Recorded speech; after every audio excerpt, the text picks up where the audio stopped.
இப்பொழுது கவிதைக்குள் கதை என்ற ஒரு நிகழ்வை நாம் இந்த வாரம் செய்யலாம் என்று நானும் கிருபானந்தர் அவர்களும் கொஞ்சம் யோசித்துக் கொண்டிருந்தோம். சாதாரணமாக கவியரங்கம் பண்ணுவோம், அல்லது கவிதைகளை படிக்க சொல்லுவோம், அல்லது கவிதைகள் ஒரு நயத்தை சொல்லுவோம்.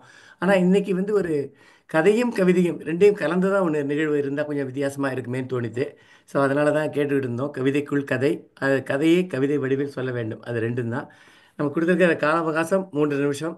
அந்த 3 நிமிஷத்தில் ஒரு கதை நிச்சயமாக நாகேந்திர பாரதி சொல்லியிருந்தார். ஒரு 3 நிமிஷத்தில் ஒரு கதை படிக்கணும்னா 60 65 லைன் தேவைப்படும். அப்போ தான் அதை 3 நிமிஷத்தில் படிக்க முடியும் அப்படின்னு சொல்லிட்டு இருந்தார். நம்ம கவிரங்கத்தில் வர்ற மாதிரி ஒரு கதையை, ஒரு கவிதையை ஒரு லைனை 3 தடவை 4 தடவை படிக்கிறதெல்லாம் வேண்டாம்.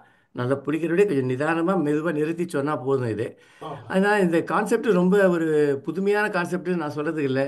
சங்க காலத்திலேயே உங்களுக்கு நிறைய கவிதைகள் இருக்குது. புறநானூற்று வீரத்தாயை பற்றி அது ஒரு கவிதையும் சொல்லவா, அது ஒரு கதைன்னு சொல்கிறதா நம்ம? அது ஒன்று. நம்ம பாபேஸ் அவர்கள் அடிக்கடி சொல்லுவார், இந்த முளிர் தயிர் பிசைந்து அப்படின்னு சொல்லி ஒரு செவிலித்தாய் வந்து ஒரு பொண்ணு எப்படி குடும்பம் நடத்துகிறாங்கிறத பார்க்கறதுக்காக வர்ற ஒரு கதையை சொல்லுவார். அது என்ன அருமையான ஒரு கவிதை. ஆனால் அதில் இருக்கிற கதையும் ரொம்ப அருமையாக இருக்கும். இன்னும் சொல்லப்போனால் கதையைத்தான் காவியமாக பண்ணியிருக்காரு கம்பரும். ராமாயணத்தை வந்து அதை கவிதையாக பண்ணியிருக்காரு அதை. ஸோ அது மாதிரி எல்லாருமே நலவெண்பா எல்லாமே கதைகள் தான், ஆனால் அது கவிதை வடிவில் இருக்குது. திருவள்ளுவரும் விட்டு வைக்கல, அவர் 2 வரியிலேயே ஒரு கவிதையை சொல்லியிருக்காரு. "வழுத்தினால் அழுத்தழிதால் யாருள்ள தும்மினீர்" என்று அப்படின்னு கேட்பா. அந்த 2 வரியில் ஒரு கதையும் சொல்லியிருக்காரு, ஒரு கவிதையும் இருக்குது. அப்படிங்கும்போது நம்மளால் நிச்சயமாக சொல்ல முடியும். ரொம்ப இது ஒரு நல்ல வித்தியாசமாக நமக்கு அமையும் அப்படின்னு தெரியுது. இப்போ இன்றைக்கி வந்திருக்கிறவங்க நம்ம ஒவ்வொருத்தரும் அவங்களுடைய கதைகளை சொல்லுங்கள். ரொம்ப விளக்கங்கள் அதிகமாக தேவையில்லை, கொஞ்சம் கொஞ்சம் கொஞ்சம் தேவைப்பட்டால் சொல்லிக்கலாம், அவ்வளோதை ஒழிய கதையை அந்த கவிதை பாணியிலே சொல்லிட்டு வாங்க. நம்ம வாலி கூட பண்ணியிருக்காரு, பாண்டவர் பூமி அப்படின்னு சொல்லி பண்ணியிருக்காரு. இந்த மாதிரி நிறைய பேர் பண்ணியிருக்காங்க, கதையையும் கவிதையும் இணைத்து ரொம்ப அழகாக பண்ணிடுறவங்க இருக்காங்க. ஸோ இப்போது நம்ம நம்ம நேராக நிகழ்ச்சிக்கு செய்யலாம். வாவேஸ் அவர்கள் வந்திருக்கிறார்கள். கடைசியில் நிகழ்ச்சியை அவர் தொகுத்து ஒவ்வொரு தடவை அந்த கவிதைகளில் என்ன சிறப்பு இருக்குது அப்படிங்கிறத பற்றியும், அல்லது என்ன குறை இருக்கிறது, இது ரெண்டையுமே சொல்லுவார். குறை நிறை ரெண்டையுமே சொல்லி சொல்லுவார். இந்த நிகழ்ச்சியை நம்ம இப்போ நேராக நிகழ்ச்சிக்கு போகலாம். முதல்ல விஸ்வநாதன் அவர்கள். வணக்கம் அனைவருக்கும் என்னுடைய பணிவான வணக்கங்கள். வணக்கம். கவிதை அந்த கதையின் தலைப்பு பெரிய திருவடி. அப்பா, அது என்ன அழகான பறவை, எப்போதும் கிருஷ்ணா என்றே பறக்கிறது. கழுகு இனத்து கருடன் இதன் பேர். கழுத்தில் வெண்மையும் உடலில் செம்மையும் அமைந்த பருந்து. அழகன் விஷ்ணுவை சுமக்கும் வாகனம். அழகன் விஷ்ணுவை சுமக்கும் வாகனம். தொலைநோக்கு பார்வை அரிதாய் பெற்ற அற்புத பிறப்பு. பெரிய திருவடி என்பதும் இதன் பேர். இந்த வார்த்தைகள் இளம் வயது பிள்ளையின் நந்தவனத்து நல் மனத்தில் ஆழமாய் பதிந்த ஆள் விதை ஆனது. சுமத்தல் என்பதை சுகமான இன்பமாய் உணர்ந்தான். தன் முனைப்போடு தவமாய் ஓர் தொழில் செய்யும் திறனை தெரிந்து கொண்டான். வெயில் மழை என வெளியில் அலைந்து சுண்ணாம்பு கல்லின் சூட்சுமம் அறிந்து அண்ணாந்து பார்க்கும் ஆலைகள் அமைத்து வலுவான சிமெண்ட் வழங்கும் தொழிலாய் பழுதாங்கியாகி பல்லாயிரம் பேர் உழைத்தே உயரும் ஒப்பிலா நிலைக்கு அழைத்து சென்ற அன்னை போல் ஆனார். கருடனை பார்த்து கற்றுக்கொண்ட பெரும் சுமை என்பது பேரின்பம் என்றே வாழ்ந்து காட்டிய மாண்பை தாழ்ந்து பணிந்து போற்றுது உலகே. அப்பா, அது என்ன அழகான பறவை. நன்றி, வணக்கம். நல்லா அழகாக சொன்னீங்க. குரலும் கணீர்னு அப்படின்னு இருந்தது. அடுத்தது சுரேஷ் ராஜகோபால், நீங்கள் உங்களுடைய கதையை சொல்லுங்கள். காலை வணக்கம், மாலை வணக்கம். நம்ம சிறு வயசுல படிச்சிருக்கிறது பாட்டி, காகம், வடை, நரி. அதை கொஞ்சம் உல்டா பண்ணி ஒரு கவிதை எழுதியிருக்கேன். நரி வரவில்லை அப்படிங்கிறது கவிதையோட தலைப்பு. கடைத்தெருவில் பாட்டி வடை சுட்டாள். அருகே மின் கம்பத்தில் இருந்து காக்கை பாய்ந்தது. பாட்டி எச்சரிக்கையாய் கருப்பு துணியை காட்டி குச்சியை எடுத்து வீசினாள். சூவன காக்கையை மிரட்டினாள். காக்கையும் பம்மி பறந்தது. குதித்து அருகே வந்தது. ஏமாந்த சமயம் வடை ஒன்று பறிபோனது. வடையுடன் மரக்கிளையில் அமர்ந்தது காக்கை. அதனை ஏமாற்ற ஒரு நரியும் வரவில்லை. இதான் கவிதை. கதையும் அதில் தான் இருக்கு. நன்றி. நன்றி சுரேஷ். காக்கையை பற்றி வித்தியாசமாக சொன்னீங்க. சின்ன வயசுல படிச்ச கதை, காக்கா கதை. காக்கை நரி வரவில்லை என்று சொல்லி முடிச்சு விட்டீங்க. அடுத்தது இந்திரா ராமநாதன், நீங்க வாங்க.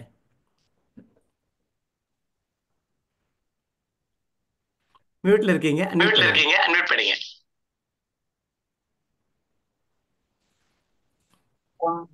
ஆயுதமே இல்லா ஆயுதம். தலைப்பு: மாணிக்க கதவுகள், மரகத மகுடங்கள் காணிக்கையாக தேவர்களே அடிபணிந்து நிற்க மணி மண்டப தூண்களோடு அந்த அரங்கம் எக்கால சிரிப்புடன் கொக்கரித்தான் இரண்யகசிபு. யாரடா அந்த அரி? நானடா உலகம் இதை நெஞ்சில் தரி. கசிபுவின் கர்ஜனை. யார் அந்த பால்வடியும் பாலகன்? அரியே அன்றி வேறுண்டு அறியா கனல் பொறியவன். இது ஒரு பக்கம், இதோ மறுபக்கம். இந்த பக்கமும் அந்த பக்கமுமாய் நடக்கின்றான், நடையாய் நடக்கின்றான் நாரணன். இன்றைய நாடகம் அந்த மேடையில், அந்த மண்டபத்தில். நேரம் எது தெரியாது, வேடம் எது தெரியாது, உடை எது தெரியாது, எங்கு பிறக்க வேண்டும் தெரியவே தெரியாது, யார் அம்மா தெரியாது, யார் அப்பா தெரியாது, என்ன ஆயுதம் தெரியாது, எந்த இடத்தில் தெரியாது. எல்லாம் ஒரு நொடியில் அவன் முடிக்க வேண்டும். அவன் பரிதவித்து நிற்கின்றான் நாராயணன். பிரம்மதேவரே, ஏன் இந்த வரம் தந்தீர்? அக்கிரமங்களின் அதி உச்சியில் கசிபு, அடிபணிந்த சரணாகதியின் அதி உச்சியில் பிரகலாதன். பரிதவித்தார் நாராயணன். என்ன சொல்வேன், என்ன செய்வேன்? அஞ்சவில்லையே இந்த பாலகன், என்னை கெஞ்சவும் இல்லையே. பஞ்சு வாய் திறந்தது போல் நாராயணா என்கின்றான். வஞ்சனை செய்ய முடிந்திடுமா? பெரும் வாஞ்சை நெஞ்செல்லாம் அடைக்குதே. என்ன செய்வேன், என்ன செய்வேன்? வஞ்சகன் கசிபு கேட்கப் போவது என்ன? பிஞ்சு பாலகன் சொல்ல போவதுதான் என்ன? அறியோம் அறியோம். ஆனால் உடனே செல்ல வேண்டும், உடனே அவதரிக்க வேண்டும், உடனே அழிக்க வேண்டும் அசுரனை, உடனே காக்க வேண்டும் பாலகனை. அரி அரி என்றோது என்னையே சரணடைகின்றனரே, நான் எங்கே போய் சரணடைவேன்? யாரை கேட்பேன்? இதோ இந்த நாடகம் நடக்க வேண்டும். மேடை தயார், பாத்திரங்கள் தயார், கசிப்பு தயார், பாலகன் தயார். நான் தயார் இல்லை. எனக்கு என்ன வேடம்? ஒப்பனை அறைக்குள் ஓடினான் நாராயணன். அதோ அந்த சிங்கமுகம் எடுத்தான், தரித்தான். உடலுக்கு என்ன செய்வேன்? சிங்க உடல் கூடாதே. ஓடுகின்றான். நர உடலே போதும் என்றான். அடுத்து ஆயுதம். ஆயுதம் எந்த ஆயுதத்தாலும் சாவில்லையே. ஆயுதமே இல்ல ஆயுதம் எது? எங்கும் ஓடினான், ஓடி தேடினான், தேடி எடுத்தான். புதைத்தான் கைகளை சிங்க நகங்களுக்கிடையே. சிங்கம் மேலே, மனித நோக்கியே, சிங்க நகங்கள், பங்கமில்லா கர்ஜனை. ஆள் தயார், ஆனால் தாயார் யார்? எங்கு பிறப்பது, யாருக்கு பிறப்பது, எப்படி பிறப்பது? பரிதவித்தார் நாராயணன்.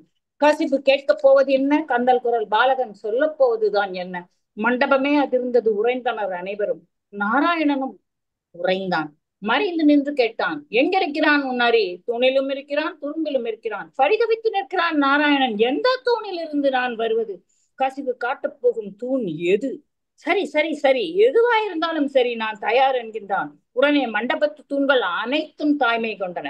நாராயணனை தரிக்கப் போவது யார்? குடல் விளக்கம் செய்து பிளக்கப் போவது யார்? யார் என ஒரே போட்டி.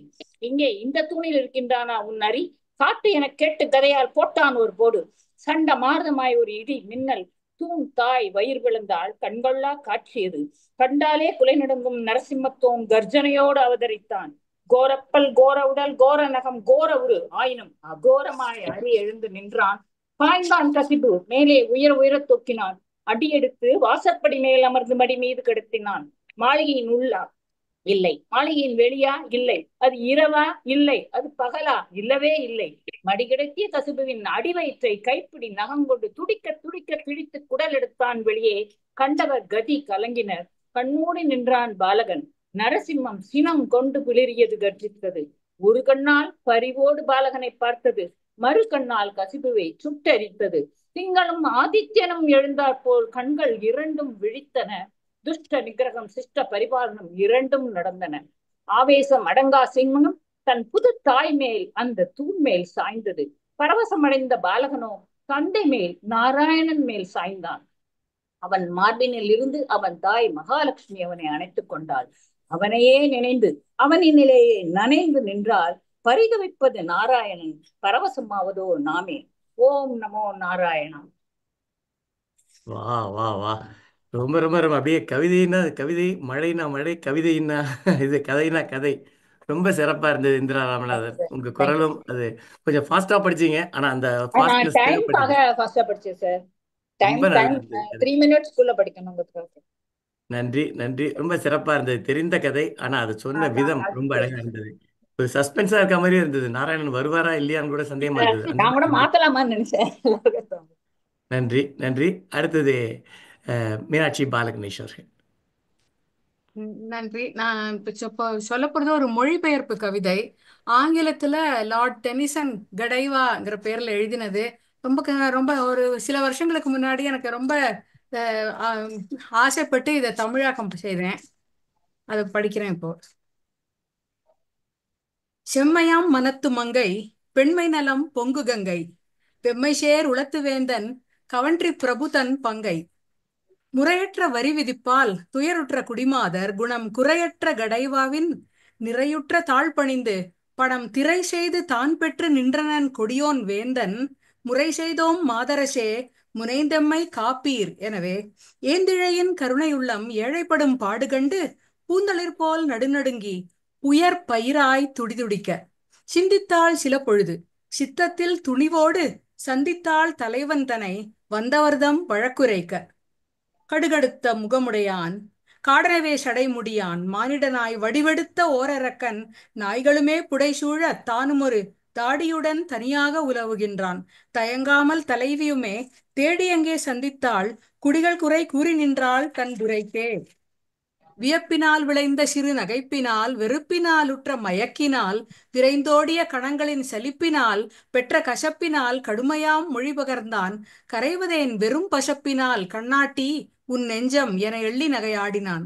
வரிகொண்டு நீர் விளைக்கும் வன்கண்மை இது இனி வேண்டா எரிகொள்ளும் குடிகள் மனம் ஊனுயிரும் தான் துரையே. கற்பாறை உளத்தன் கனிவை கனவிலும் நன்னான் பொற்கொடி பூவையிடம் புன்மொழிகள் புகன்றிட்டான். நான் நீக்கி பூண் நீக்கி துகிலும் நீக்கி உன்றன் மான் நீக்கி நகர்வலமாய் பரிமீதேறி நாள் நோக்கி விரைந்தேகி வருவையாகில் வரியை நான் நீக்கி விரைந்தளிக்க துயர் நீங்கும் என்றான். கொலைவேந்தன் சொற்கேட்டு குலை நடுங்கி கூசினாள் அலைகடல் துரும்பெனவே ஆவி சோர்ந்தாள் அரைக்கணந்தான். தூதனே நீ செல்வாய் மாநகர் முரசு அறைந்து சோதனையை ஊருக்கு அறிவிப்பாய் மக்கள் வேதனையாம் வரிச்சுமையை நீக்கிடுவேன் இச்செயலால் சாதனையாம் சுமையேந்தி புரவியதன் மேலேறி ஊர்வலமாய் நானேகும் வேளை முதல் உச்சிவரை ஓரடியும் தெருவலமாய் செல்லலாகாது என் செலவை யார் விழியும் நோக்கலாகாது தாளடைத்து வீட்டினுள்ளே சோர்வொழிய இருந்திடுமின் சொற்றனளே வீரமங்கை நெஞ்சில் திடம் நேக்கினாள் நேரிழை இல்லேகினாள் கெஞ்சுமிடை மேகலையோடு நான் பூணும் நீக்கினாள் கார் மஞ்சினிடை உலவிடுமோர் மஞ்சள் நிலவொக்க கருங்குஞ்சி தழைந்து இறங்கி அந்த வஞ்சி உடல் போர்த்ததே. அருளகற்றிய உள்ளத்தான் ஆணையினால் விளைந்த உளத்து இருளகற்றி தெளிந்து ஆடைதனையும் தான் களைந்தாள். கற்பெனும் சீரணிந்து காரிகை கடைவா மிக அற்புதமாய் புரவியின் மேல் நகர்வலமாய் போகின்றாள். திண்மையாம் கற்பின் தீமிதிப்பை திருவனைய பெண்மையின் வெற்றியை பெருமிதத்தை நன்றி கொன்று நோக்கத்தலைப்பட்டதொரு மூடன் தன் விழியொளியை போக்கிக் களைந்ததே அறமெனுமோர் அருஞ்சக்தி. கலை பயிலும் மடமயிலாய் அவை சேர துகில் புனைந்து தலை நிமிந்து நடைபயின்று பிரபு அவனை கண்டாள். கொலைமூடன் மனங்கனிந்தான் கொண்டாடினர் மாந்தர் நிலை பெற்றது தர்மமுடன் கடைவாவின் நிறையுந்தான். வணக்கம். நன்றி. ரொம்ப நல்லா இருந்தது. அதாவது டென்னிசனுடைய வார்த்தைகள் இங்கிலீஷ்லேயும் படித்தோம்னா இன்னும் கொஞ்சம் வித்தியாசமாக நல்லா இருக்கும்னு தோணுது. அது ரொம்ப வித்தியாசமான கவிதை நல்லா இருந்தது. நன்றி. அடுத்தது சாய் கணேசன் அவர்கள். அனைவருக்கும் வணக்கம். இது ஒரு புதிய கதை, புது பாடலாக எழுதியிருக்கிறேன். என்னுடைய சொந்த கதை. தலைப்பு கடன். அறுசீர்திருத்தமாக எழுதியிருக்கிறேன். 11 பாடல்கள். ஒரு முதியோர் இல்லத்திலே நடைபெறும் நிகழ்ச்சிகளை வைத்து செய்த கதை. கோவை நகரின் மூலையிலே கொங்கு நாட்டின் எழில் கூறும் தீவை போன்ற திடலொன்றில் தினமும் புதிதாக காவை போன்ற சூழலிலே கட்டினர் பற்பல வீடுகளை சாவை நோக்கும் முதியவர்கள் சங்கடமின்றி வாழ்வதற்கே. சேகளோடு அவர் சேயோடும் சேர்ந்து வாழ முடியாத ஓய்வு பெற்றே உயர்ந்தவர்கள் ஒதுங்கினார் அவ்வீடுகளில். தேய்ந்து போன உடலோடும் திண்ணம் விலகா மனத்தோடும் சாய்ந்தே நின்றார் சற்றேனும் சரியா சாரக் கம்புகளாய். புண்ணிய தினமவர் கோவில்களை புத்தாடையிலே தரிசித்து பண்ணுடன் பக்தி பாடல்களை பாடியே பரவசமடைவாரே. பண்டிகை நாளில் அவரெல்லாம் பாடிக் கழித்து கதை பேசி கொண்டாடுகிற நேரமதில் குதூகலம் எங்கும் நிறைந்திடுமே. ஆடியம் மாவா சைநாளில் அத்தனை பேரும் ஒன்றாக கூடியே தர்ப்பணம் செய்ய வேண்டி கொடுத்தனர் அறிக்கை பெயர் வேண்டி. நாடியே வந்தவர் சிலரேனும் நகைப்புடன் ஒதுங்கியோர் பலராவார். நாடியே வந்தவர் சிலரேனும் நகைப்புடன் ஒதுங்கியோர் பலராவார். தேடியே கேட்டு காரணத்தை தெரிந்துதானும் கொள்வோமா. செய்வதை நிறுத்தி பலவரிடம் சென்று விட்டன என்றொருவர், செய்வதால் பலன் ஏதென்றொருவர், சென்றிடும் நாளை எண்ணுகையில் செய்வதால் பலன் ஏதென்றொருவர், பொய்யெனும் வாழ்வில் சடங்குகளும் பொய்கள் தானே என்றொருவர், மெய்யிலம் மக்கள் இதைத் தொடர்ந்தே செய்வரோ அறியேன் என்றொருவர். இப்படி பலரும் சொல்கையிலே எங்கிருந்தோ வரும் ராமசாமி தப்பாது நானும் இவ்வரிடம் தர்ப்பணம் செய்வேன் எனச் சொன்னார். அப்படி சொல்ல அவரை போல் அவதியில் வாழும் அன்பருக்கு எப்படி முடிந்தது இப்போது என்றே வியந்தனர் எல்லோரும். மைந்தர் இருவர் அன்றொரு நாள் மாலையில் முதியோர் இல்லத்தில் தந்தை ராமசாமியினை தத்துபோல் விட்டு சென்றாரே. சொந்த வீட்டை காசாக்கி சுருட்டி கொண்டே வெளிநாட்டில் விந்தை வாழ்வை நுகர்ந்திடத்தான் வேலை செய்யவே விரைந்தாரே. வெடித்து போன இதயத்தில் வேலை பாய்ச்சுதல் போல் சொன்னார், பிடித்து கொள்வீர் அவர் வாங்கும் பென்ஷன் பணத்தில் வாடகையே. மடிந்தால் மட்டும் சொல்லுங்கள், மற்றவற்றை தவிருங்கள், முடிந்தால் வருவோம் எனச் சொன்னார் முதியோர் இல்லத்தாரிடத்தில். மடிந்தால் மட்டும் சொல்லுங்கள், மற்றவற்றை தவிருங்கள், முடிந்தால் வருவோம் எனச் சொன்னார் முதியோர் இல்லத்தாரிடத்தில். விருந்தென்று யாரும் வருவதில்லை, வெளியே செல மனம் விரும்பவில்லை, மருந்தை அருந்தச் சிலவேளை மறந்து போயும் நினைவில்லை, வருந்தும் தந்தையின் நலம் கேட்டு வாட்ஸ்அப் கூட செய்யாதோர் இருந்தும் பயன்தான் அவருக்கு ஏதும் உண்டோ ஏம்பிடுவீர். குத்தகை வேலை, இப்பொழுது அவர் சொல்கிறார், ராமசாமி சொல்கிறார், குத்தகை வேலை கொண்டவள் கொடு அழுத்தத்தாலும் புத்திரர் நம் கை விட்டாலும் புழுங்குவார் என்றும் மனத்தினிலே. குத்தகை வேலை பழுவாலும் கொண்டவள் கொடுவழுத்தத்தாலும் புத்திரர் நம் கை விட்டாலும் புழுங்குவார் என்றும் மனத்தினிலே. எத்தனை துயர்கள் இருந்தாலும் என்குலம் தழைக்க கருமங்கள் சத்தியம் செய்வேன் என்றவரும் சாற்றவே வியர்ந்தனர் மற்றவர்கள். அருமையாய் அன்னார் சொன்னருமே அனைவரும் ஆமோதித்தனரே. பெருமையாய் தந்தம் முன்னோரின் பெயர்களை சொல்லி பார்த்தனரே. ஒரு புண்ணிய நாள் வந்ததுமே ஒன்றாய் சேர்ந்தே அனைவருமே கருணை பொழியும் தென்புலத்தார் கடனின் தவணை அடைத்தனரே. நன்றி. வா வா வா, ரொம்ப அருமையா இருந்தது. அதுலேயும் குறிப்பா மடிந்தால் மட்டும் சொல்லுங்கள் அப்படிங்கிற வார்த்தை வந்து நம்ம அப்படியே மனசுல அப்படியே அம்பு போல பாயிரக்கூடிய ஒரு வார்த்தையா இருக்கு. அது ரொம்ப நல்லா ஒரு முதுமை இல்லத்தை பத்தி ரொம்ப அழகாக சொன்னார். அடுத்தது நமது மதுவந்தி அவர்கள் வருகிறார். வாங்க. அனைவருக்கும் வணக்கம். இந்த கவிதையின் தலைப்பு மணி ஓசை. வீட்டில் முதல், வகுப்பிலும் முதல் என்பதால் அப்பா அம்மா இருவருக்கும் செல்லம் நான். எல்லாவற்றிலும் எனக்கு முதலிலும் கொஞ்சம் கூடுதலாயும் கிடைக்கும். வீடு வந்தவுடன் நான் சாப்பிட்டாச்சா என்றுதான் முதல் கேள்வி அப்பாவுக்கு. அன்புக்கும் வெறுப்புக்கும் இடையே ஒரு மெலிதான கோடு. நான் அதை தாண்டிவிட்டேன் என வலியோடு புரிந்தது நான் மாலையும் கழுத்துமாய் என் இணையரோடு வீட்டு வாசலில் நின்றபோது.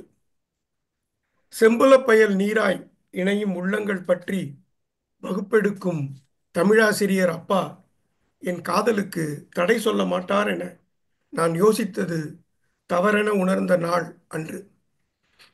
வீட்டுக்குள்ளே வராதே என விரட்டப்பட்டதன் காயம் ஆறுவதற்கு முன்னரே மீண்டும் அடிவாங்க நேர்ந்தது.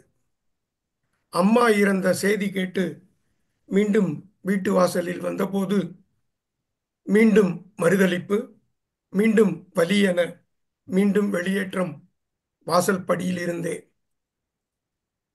விம்மல்களுக்கிடையே அப்பா இறந்த செய்தி தங்கை சொன்னதும் கனத்து போனது மனசு. படியில் கால் வைக்காதே என சீறிய அப்பா இல்லாத வீட்டுக்குள் போவதா என யோசித்தபடியே வந்து நிற்கிறேன். இறுதி காரியங்கள் செய்யவிட வேண்டாம் என அப்பா சொன்னாராம். அவரின் மேஜையிலிருந்து சதுர சட்டத்துக்குள் வைத்த மணி ஒன்றை எடுத்து கொடுத்தாள் தங்கை. என் பெயர் சொல்லித்தான் நான் வரும்போது கொடுக்கச் சொன்னாராம். லேசாக கரம் தொட்டதும் இனிமையான மணி ஓசை. செவி, விழி, உடல் சிலிர்க்க அப்பாவின் நினைவாய் ரீங்காரமிட்டது. மணியின் கீழே என் பெயர் எழுதி வைத்திருந்தார். விழி வழிய நீரோடு மணியோசை கேட்டிருந்தேன். அன்புக்கும் வெறுப்புக்கும் இடையே மெலிதான கோடுதான். எவர் எப்போது அதை தாண்டுவார் என எவருக்கு தெரியும்? நன்றி. அருமையான அப்படியே அந்த மணி யோசை மனசையே அப்படியே மயக்குது. அப்படியே மயக்கிறது சொல்கிறத விட கண்ணில் எல்லாருக்குமே ஒரு சின்ன ஒரு பரி வருது இப்போ. ரொம்ப அருமையான கவிதை. அதை சொன்ன விதையும் ஒரு ஹஸ்கி வாய்ஸில் நீங்கள் சொன்னது ரொம்ப நல்லா இருந்தது. அடுத்தது துரை தனபாலன், வாங்க. அனைவருக்கும் வணக்கம். எல்லாருமே ரொம்ப ஹெவியான ஸ்டோரியா சொல்லி மனசை தொட்டுட்டாங்க. நான் ரொம்ப எளிமையான ஒரு கதையை தேர்ந்தெடுத்திருக்கேன். ஒரு பக்க கதை என்னுடையது. கவிதையோட தலைப்பு செயல்பாடுகள். பெருஞ்செல்வர் செயல் வீரர் கோபிநாதன் பேச்சினினும் செயல்பாடே பெரிது என்பார். திருவேறு தெள்ளியராய் ஆதல் வேறு திருக்குறளின் செயல் வடிவம் தீரர் அவரே. வறுத்தெடுக்கும் செயல்பாட்டில் வானொலி போல வாய் திறந்து எந்நாளும் மனைவி மக்கள் வருத்தமுற திட்டுவது வழக்கம் அவர்க்கு, வகையான காரணங்கள் இல்லா பொழுதும். மாதரசி மனையாளை முறைத்தே பார்த்து நடை திறந்த வெள்ளம் என திட்டி கேட்டார். ஏது உன் செயல்பாடு இல்லம் தன்னில், எந்நேரமும் பேசாமல் ஈர்க்கம் எதற்கு? சாது அவள் பதிலேதோ சொல்லும் முன்பே சாடினார் சொற்களினால் கோபத்தோடு. போதும் நீ வாய்மூடு, வாதம் வேண்டாம், போயுந்தன் செயல்பாடுகள் சீர்செய் முதலில். கடுத்த முகம் மூத்தவனின் பக்கம் திரும்பி, கண்ணா உன் செயல்பாடும் சரியே இல்லை, அடுத்த முறை இதுபோல பேச மாட்டேன், அதிரடியாய் செயல்பாடுகள் நானும் செய்வேன். தொடுத்தார் பின் சொல்லம்பை மகளின் மீது, துளசி உன் செயல்பாடுகள் எல்லாம் மோசம், தடுத்துந்தன் செயல்பாடுகள் திருத்தாவிட்டால் தண்டிக்கும் செயல்பாடுகள் பாயும் உன்மேல். அப்போது அலைபேசியில் அவரது செயலர் அழைத்திடவே ஸ்பீக்கரிலே சொல்லு என்றார். இப்போது தொழிலாளர் வேலை நிறுத்தம், இரு நாளில் எனுஞ்செய்தி அறிந்தேன் என்றார். செப்பிடு நீ காரணத்தை சுருங்க என்று சினத்தோடு கோபியுமே சீறி கூவ, தப்பான உங்களது செயல்பாடென்றே தானுரைத்தார் செயலருமே தயங்கி தயங்கி. நன்றி. நன்றி நன்றி. ரொம்ப அழகாக இருந்தது. செயல்பாடுகள் கடைசியில் சொன்ன ஒரு பஞ்ச் லைன் ரொம்ப அருமையாக இருந்தது. சார் வவேசு சார், நீங்கள் உங்கள் கவிதையை படிச்சிடுறீங்களா இல்லை அப்புறம் படிக்கிறீங்களா? நான் கடைசியில படிக்கிறேன் சார். போட்டோம் அப்படி. சரி, ஓகே. ரேவதி ராமச்சந்திரன், இப்போ நீங்க சொல்லுங்க. மியூட். வணக்கம். சும்மா வருவதே சுகம். திருடன் ஒருவன் திருடி திருடி சேர்த்து வைத்தானாம் 9 கோடி. போலீஸ் மூலை முடுக்கெல்லாம் அலுத்து விட்டதாம் அவனை தேடி தேடி. விமானம், ரயில்வே ஸ்டேஷன் எல்லா இடத்திலும் தடுப்பு போட்டும் தனிப்படை போட்டும் அவன் தப்பினதாக தெரியவில்லை. போலீஸ் ஸ்டேஷனில் பேப்பரில் அவன் படம் போட்டும் கண்டுபிடிக்க முடியவில்லை. அதற்கான பரிசு அறிவித்தும் பலன் ஒன்றும் இல்லை. மனிதர்கள் ஒருவனாக நடமாடுவது அறிந்தும் ஒன்றும் நடக்கவில்லை. அவனை பிடிக்க ஆட்கள் போட்டும் நழுவிச் செல்வது கண்கூடு. துப்பறியும் நிறுவனம் தூது போகும் மனிதர்கள் எல்லாம் பலனற்று போயிற்று. ஸ்காட்லாந்து யார்டை கூப்பிட நினைத்து அதற்கு அனுமதி கிடைக்காமல் கைவிடப்பட்டது. அப்பொழுதுதான் ஒரு செய்தி கிடைத்தது, அவன் கும்பமேளா பார்க்க வருகிறான் என்று. குல்லாய், ஸ்வெட்டர், மாஸ்க் என்று போகும் மனிதர்களில் அவனை கண்டுபிடிப்பது எப்படி? அப்போது ஒரு சாதாரண மனிதன் தன்னை போல எல்லாரையும் எண்ணி சொன்ன யோஜனை சரியாகும் என்று நினைத்தது போலீஸ். அந்த மனிதனின் யோஜனையை கையில் எடுத்தது போலீஸ். சாதாரண வேஷத்தில் ஒரு சிறிய கடை போட்டது. கும்பமேளாவிற்கு வரும் பக்தர்களுக்கு 10 ரூபாய் மேங்கோ ஃப்ரூட்டி இலவசம் என்று. வலையில் வீழ்ந்தது மீன். எல்லா ஆண்மைகளைப் போல வரும் இத்திருடனும் இலவச ஜூஸ் வாங்க ஆசைப்பட்டான். யாருக்கும் தெரியாமல் கும்பலில் வந்தவன் கூட்டத்திற்கு மேலே கை நீட்டி ஜூஸ் வாங்கி ஆனந்தப்பட்டான். அதை உடனே குடிக்க மாஸ்கை எடுத்தான். அவ்வளவுதான் அனர்த்தம். பிடிபட்டான் பல நாள் திருடன். 10 ரூபாய் இலவசத்திற்கு முன் பல கோடி மதிப்பில்லை என்று எண்ணிய சாதாரணன் பிடித்தான் பெரிய திருடனையே. அதுதான் மனிதா? எது சரி என்று எண்ணிப்பார். நாட்டின் அவலத்தை நினைத்துப்பார். நன்றி, வணக்கம். ஆஹா, இலவசத்தில் இப்படி ஒரு சௌகரியம் இருக்கா? அது இப்பதான் தெரியுது. ஓட்டுக்கு இலவசம்ங்கிறத விட ஓட்டுக்கு இது துட்டுங்கிறத விட இப்போ இலவசம் ரொம்ப அதிகமாக போயிட்டுருக்கு. நன்றி நன்றி, நல்ல ஒரு கற்பனை கதை. அடுத்தது பாவலர் மீனாட்சி சுந்தரம் அவர்கள். சார், உங்களுடைய கவிதை 3 நிமிடத்தில். அன்மியூட் பண்ணுங்க சார். மியூட்ல. வணக்கம், மாலை வணக்கம் அனைவருக்கும். சுந்தரராஜன் குவிகம் குழுவினருக்கு. நான் படிக்க போவது ஒரு உண்மை கதை. கௌரவம் காப்பாற்றப்பட்டது. புது கவிதை. ஓகே. கதை கேட்கலையோ கதை, கட்டுக்கதை அல்ல, இகுதோர் உண்மை கதை, கேட்போரும் ஈர்க்கும் கதை. கேக்குதுங்களா? கேக்குதா? கதை கேட்கலையோ கதை, கட்டுக்கதை அல்ல, இது ஒரு உண்மை கதை, கேட்போரும் ஈர்க்கும் கதை. பட்டிக்காட்டில் வாழும் பாமரன் கதை இது, இட்டுக்கட்டி வந்ததல்ல, இகுதோர் பெருமை கதை. நட்ட நடு குக்கிராமத்தில் நடந்ததோர் நீதிக்கதை, பட்டுத்தலை மக்கள் வாழ் தற்குறி கதை இது. எழுத்தறியா கிராமம் அது அரியலூர் அருகிலது, எழுத்தறியா கிராமம் அது அரியலூர் அருகிலது, பழுத்த ஞான ஆட்டிடையன் வாழ்ந்த நிச வாழ்விது, பழுத்த ஞான ஆட்டிடையன் வாழ்ந்த நிச வாழ்விது. 5 ஆடு மேய்த்து ஆக்கமது அவன் தொழில், 5-10 வயதினிலே அவரே புகன்ற உண்மை இது. நானோ குக்கிராம வங்கி தலைவன் ஆயிற்று, ஏனோ அவரின் நிசக்கதை என்னை உசுப்பிற்று, ஏனோ அவரின் நிசக்கதை என்னை உசுப்பிற்று. வாலிப வயதில் தின்தோல் வலியவன் நம் கதாநாயகன், 7-3 அகவையிலே ஏற்ற நாயகி மணந்தானவன் 21 வயசுல. பசுமை வேளாண்மை பாசமாய் செய்தானவன், திசுக்களும் தின்தோளும் என தில்லை நாயகன் தோற்றான். ஆண் மலரை அவனினை அழகாய் ஈன்றெடுத்தாள், ஆண் மலரை அவனினை அழகாய் ஈன்றெடுத்தால், தான் மகிழ்வும் எருமாப்பும் பெருமிதமும் அடைந்தானவன். வண்ண வண்ண இணையாளின் தங்கையோ பருவமானாள், என்னவென்றே தங்கைக்கோர் வரன் தேடி அலைவது தெரிந்த தென்தோள் இளைஞன், யான் இருக்க ஏன் அழைகிறீர், யான் இருக்க ஏன் அழைகிறீர், மென்தோள் தங்கைக்கு நம் நாயகன் இருக்க ஏன் அழைகிறீர். கற்ற சுற்றம் மகிழ 2ஆம் மனமும் ஆயிற்று, பெற்றோரும் மகமகிழ நல் நிகழ்வும் ஆயிற்று. நல்லற வாழ்வும் நன்சீர் மகிழ்வும் கூடிற்று, இல்லற சிசுவும் ஈந்து இனிதே வாழ்வும் ஓடிற்று, இல்லற சிசுவும் ஈந்து இனிதே வாழ்வும் ஓடிற்று. அளவறிந்து உழைப்புடன் வாழும் உன்னதனவன், அளவறிந்து உழைப்புடன் வாழும் உன்னதவன், அளவுக்கேற்ற வருவாய் அவன் உழைப்பின் செல்வமே. மலர்ந்தது மற்றும் ஓர் தங்கையின் பருவம் அன்று, வளர்ந்தது நம் நாயகன் பெருமையும் நாள்தோறும். ஈர் மனையின் ஒரு தங்கைக்கும் வரன் தேடும் நாள் வந்தது, பேர் நாயகன் மணந்தான் 3ஆம் தங்கையையும். வான்மழையும் வயல் நிலமும் வகையாய் கை கொடுத்தது, தேன் செல்வம் திகட்டாமல் திணைபோல் உதவிற்று.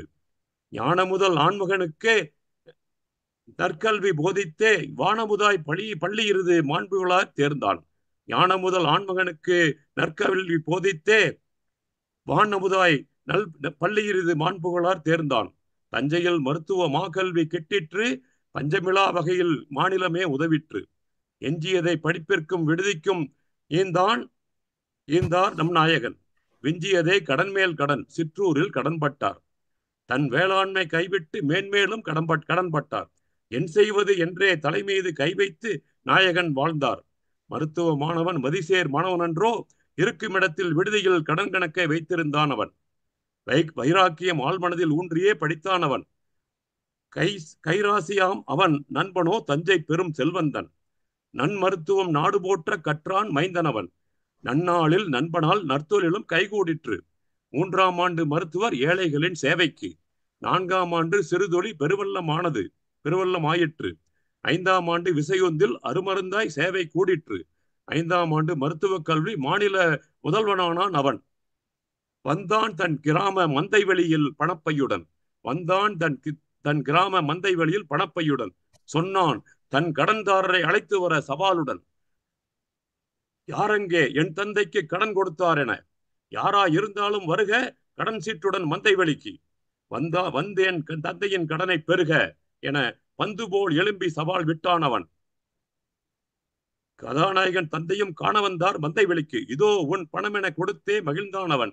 கடன் சீட்டுக்கள் காற்றில் கிழித்தே எரிந்ததை நடந்து வந்த தந்தை கண்டு பெருமிதமே கொண்டார் நாயகர்.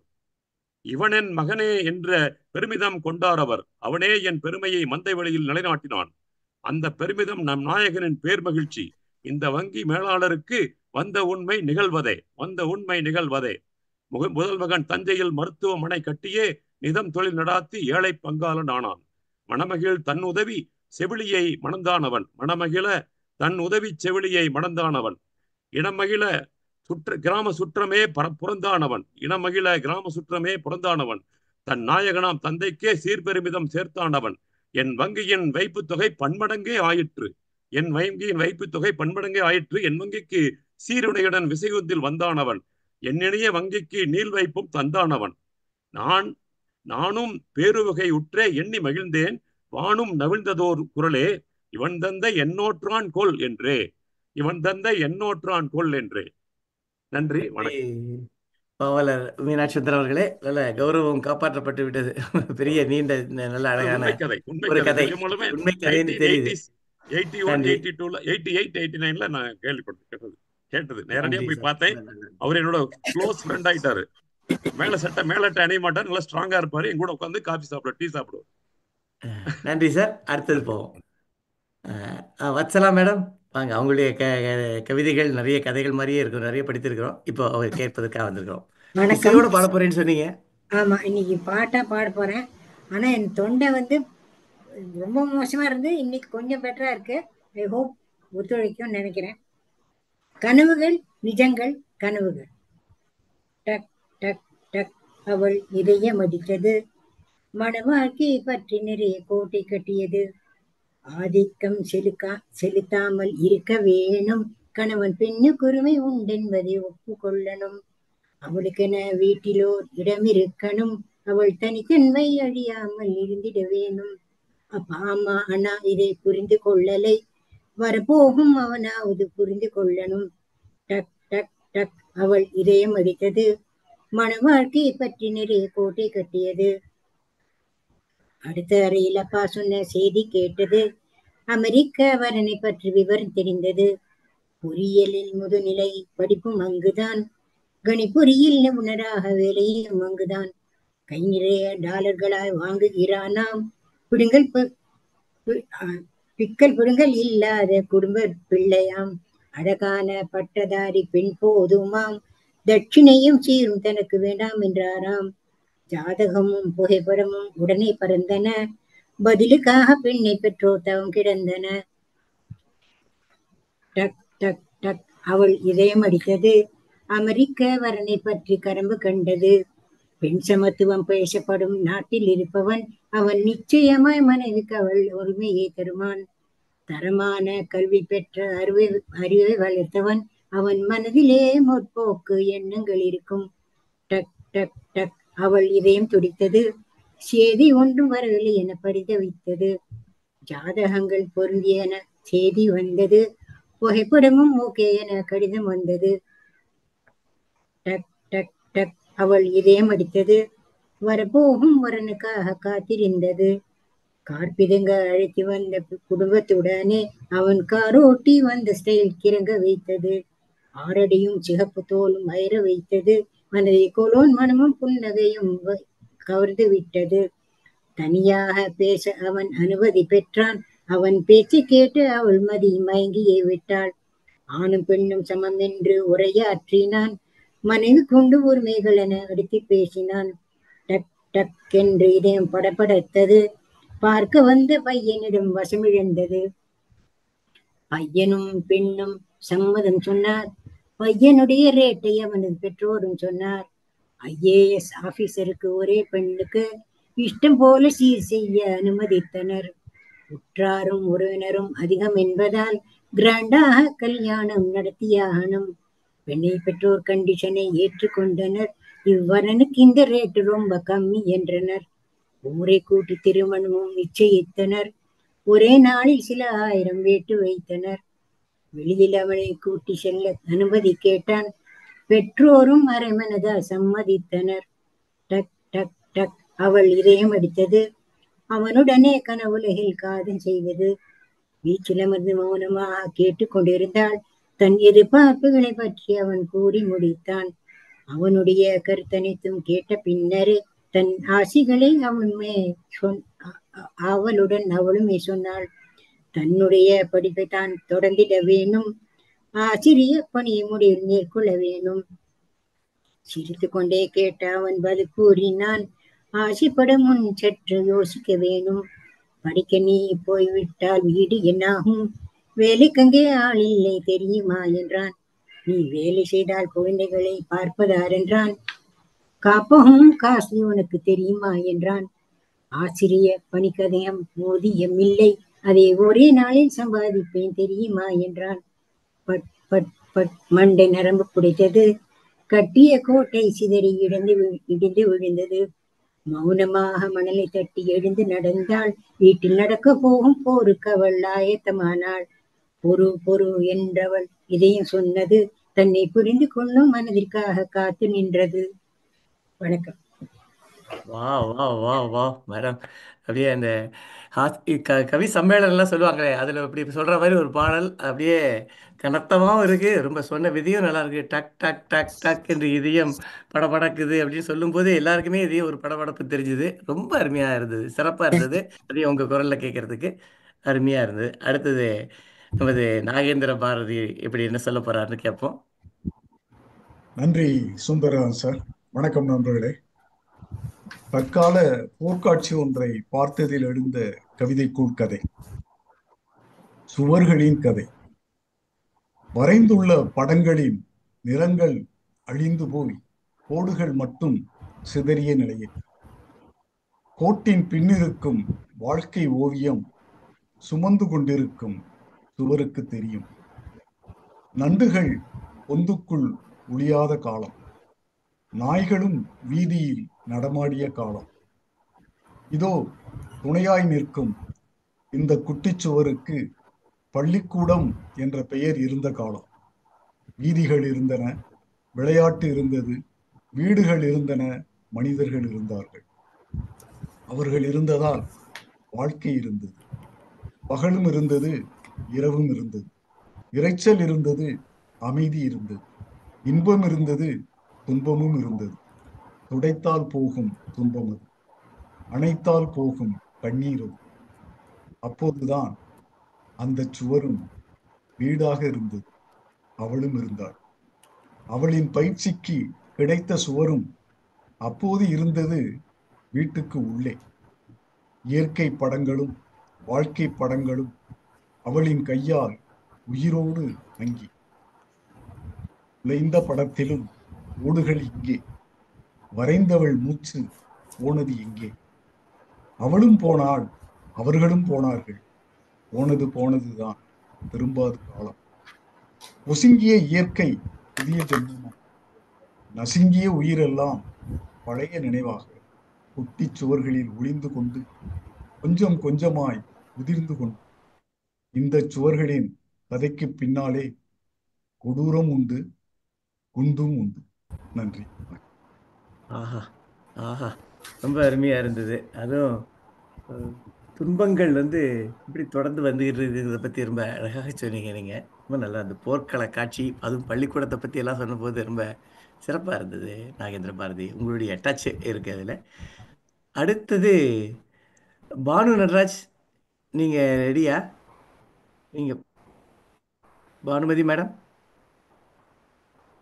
அவங்க கலந்துக்க முடியாதுங்கிற மாதிரி சொல்லியிருந்தாங்க. பட் இப்போ ரெடியாக இருக்காங்களான்னு கேட்போம்.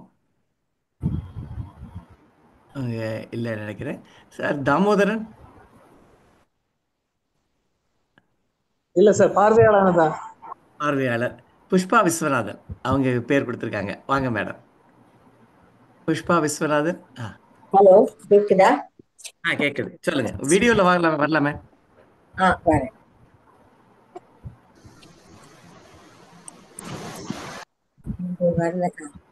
வருதுன்னு நினைக்கிறேன். Yes, okay. கவிதை எல்லோருக்கும் இனிய மாலை வணக்கம். கவிதையின் தலைப்பு எல்லோர் ரத்தமும் சிவப்பு நிறம்தான். கடை வீதிக்கு போய்விட்டு வந்த கணவன் கொடுத்த காய்கறி பையை கை நீட்டி வாங்கிய கமலா அம்மா ஆவல் தாங்காமல் திருப்பி பார்த்தால் உள்ளே என்ன இருக்கிறது. பச்சை நிறத்துடன் பாகற்காயும், பிஞ்சு பிஞ்சாய் வெண்டைக்காயும், குட்டி குட்டியாய் உருளைக்கிழங்கும் எட்டி பார்க்கிற திகைத்து போறான். பைக்குள் வெடிகுண்டை பார்த்தது போலே பட்டென்று முடினால் நம்ப முடியாமல்.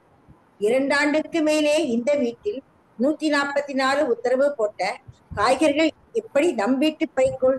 பைதான் இங்கே மாறி போச்சோ? பையை சற்றே மேலே தூக்கி அடிப்பாகத்தை ஆராய்ந்து பார்த்தான். எண்ணெய் பிசுக்கும் யானை ஸ்டிக்கரும் நம் வீட்டு பையன சாட்சி சொல்லிட நம்ப முடியாமல் மீண்டும் திறந்து பார்த்தால் தன் கை பையை. காய்கள் தான் இங்கே மாறி போச்சோ? வட்டத்தட்டில் கொட்டினாள் காய்களை. காய்கள் எதுவும் மாறவில்லை. உரித்த வெங்காயம் போலே அவையும் கண்ணில் நீரை பெருகச் செய்திட கண்ணீர் துளிகள் உடைய பார்த்தாள் ஆசை மகனின் அருமை முகத்தை. ஜாதி மாறி காதல் வந்தது. மாலை மாற்றி வாசலில் வந்த மகனையும் அவன் மனையாளையும் விரட்டி எடுத்த ஜாதி வெறி. வீட்டில் நுழைய அனுமதி இல்லை வளர்த்த மகனுக்கும் அவனுக்கு பிடித்த வெண்டை பாகலுக்கும். 2 ஆண்டுகள் உருண்டோடிய பின் இன்று என்ன 8வது அதிசயம்? இந்த வீட்டுக்குள் வெண்டையும் பாகலும். பால் பாயசம், உருளை ரோஸ்ட், பாகல் பிட்லை, வெண்டை வதக்கல், விருந்து சாப்பாடு ஜமாய்த்து விடு கமலா. நம் ஆசை மகனும் அருமை மருமகளும் குட்டி பேரனும் விருந்துக்கு வருவார்கள். கணவர் சொல்லவே என்ன என்ன என்ன, யார் யார் யார்? காதில் நுழைந்தவை கற்பனை வார்த்தைகளா? நம்ப முடியாமல் மயங்க போனவளை தாங்கி பிடித்த கணவர் சொன்னார், இன்று காலையில் நடந்ததை கேள், எந்தன் மனமாற்றம் உனக்கே புரியும். காலை மார்க்கெட்டில் பார்த்தேன் பால்ய நண்பர் பரமசிவத்தை. பக்கத்தில் ஒரு இளம் பெண், பிச்சியை போலே வெறித்த பார்வை. வீட்டுக்கு வா விளக்குகிறேன் என்றார். நானும் போனேன் அவர் வீட்டுக்கு. வேற்று ஜாதி பெண்ணை காதலித்து மணந்த காரணத்தால் ஒதுக்கி வைத்தேன் மகனையும் அவளையும். பக்கத்து ஊருக்கு மாற்றல் வாங்கி மகன் போய்விட்டதால் நிம்மதியானேன். சென்ற வாரம் அந்த ஊருக்கு ஏதோ ஒரு வேலையாய் போன போது பிச்சை ரூபத்தில் பிச்சைக்காரியாய் தெருவில் மருமகளை பார்த்தேன். திகைத்து போனேன் செய்வதறியாமல். குடும்ப விளக்கை குப்பையாய் பார்த்தேன். குறைந்து போனது என் உடலும் மனதும். கணவனும் மகனும் விபத்தில் இறக்க புத்தி பேதலித்து பிச்சியானாள். அண்டை அயலார் சொன்னபோது, இந்த வயதில் இந்த நிலையில் மானமாக ஒரு பெண் வாழ முடியுமோ? அழைத்து வந்தேன் வீட்டுக்கு அவளை. அழைத்து போகிறேன் தினமும் சிகிச்சைக்கு. பெற்று வளர்த்து ஆளாக்கிய மகனை வெற்றி ஈகோவுக்கு விட்டு கொடுப்பதா? பெற்றோர் உயிருடன் இருக்கும் போதே பிள்ளைகள் அனாதை ஆகிடலாமோ? போட்டேன் போனை நம் பிள்ளைக்கு, வாடா விருந்துக்கு என்றே அழைத்தேன். வணக்கம். இதோடு முடிஞ்சு. அருமை அருமை அருமை, ரொம்ப நல்லா இருந்தது. எல்லோ ரத்தமும் சிவப்பு நிறம்தான் என்ற தலைப்பில் ரொம்ப நல்லா பண்ணீங்க. இப்போ அடுத்தது டாக்டர் ஆனந்தி வாசுதேவன் வந்திருக்கீங்க. நீங்கள் கவிதை படிக்கிறீங்களா டாக்டர் ஆனந்தி வாசுதேவன்? இல்லைங்க ஐயா. கேட்கத்தான் வந்துருக்கீங்களா? நன்றி நன்றி, வந்ததுக்கு ரொம்ப சிறப்பு, நன்றி. இப்போ மதுவந்தி சார், நீங்கள் அந்த அதிரனுடைய கவிதையை படிச்சிருங்க. ஐ திங்க் வேற யாரும் இல்லைன்னு நினைக்கிறேன். பானுமதி உங்கள்கிட்ட குரல் வரல. நீங்கள் அதிரனுடைய குரல் கதையை படிச்சிருங்க.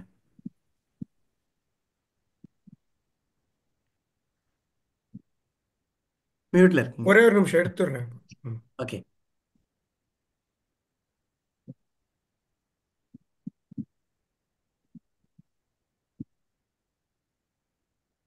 சார் எனக்கு ரொம்ப முடியல, அதனால நான் படிக்கல இன்னைக்கு. ஓகே ஓகேயா? அண்டர்ஸ்டாண்ட். ஓகே. ஓகே ஓகே, வந்ததுக்கே சந்தோஷம், நன்றி. அதிரனின் கவிதை. கவிதையின் தலைப்பு காட்சி. பூங்காவில் அவனுக்கு எதிரே தோன்றியவரை கண்டதும் மனம் பதற ஆரம்பித்தது. அவர்தானே என கேள்வியும் கேட்கிறது. அவரேதான். 2 முறை திரும்பியும் பார்த்து கொண்டது. யார், ஏன், எதற்கு அவரை பற்றி அப்படி சொன்னார்கள்? அவர் ஒரு வகையில் அவனுக்கு தூரத்து சொந்தமும் கூட. 2ஆம் முறை அவர் எதில் வந்தபோது, எப்படி இருக்கிறீர்கள், நலமா, நீண்ட நாளாயிற்றே உங்களை பார்த்து என்கிறான். அவர் முன்பை விட இளைத்திருந்தார். உடல் சுருங்கி வயதும் அதிகமானது போல் ஒரு தோற்றம். பதில் எதுவும் சொல்லாததால் கைகளை நீட்டி நேசம் காண்பித்தார். அவரும் பதிலுக்கு கைகளை நீட்டினார். குளிர் சாதன பெட்டியிலிருந்து வெளியில் எடுத்தது போல் அத்தனை குளிர்ச்சி அவரது உள்ளங்கையில். அவன் கேள்விகளுக்கு தலையை மட்டும் ஆட்டிக்கொண்டே மீண்டும் நடக்கத் தொடங்கினார். நடந்ததை மனைவியிடம் சொன்னபோது அவனையே பார்த்து கொண்டிருந்தவள் மேசை டிராயரிலிருந்து ஒரு கார்டை எடுத்து காண்பித்தாள்.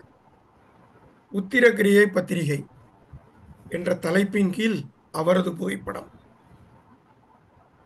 ஒரு சிறிய அமைதிக்கு பின் கையில் டீ கப்புடன் வந்தவள், நேற்று மாத்திரை போட மறந்துட்டீங்களா என்றாள். நன்றி. ஆஹா, ஒரு சுஜாத் தூண்டில் கதை மாதிரி இருக்கு.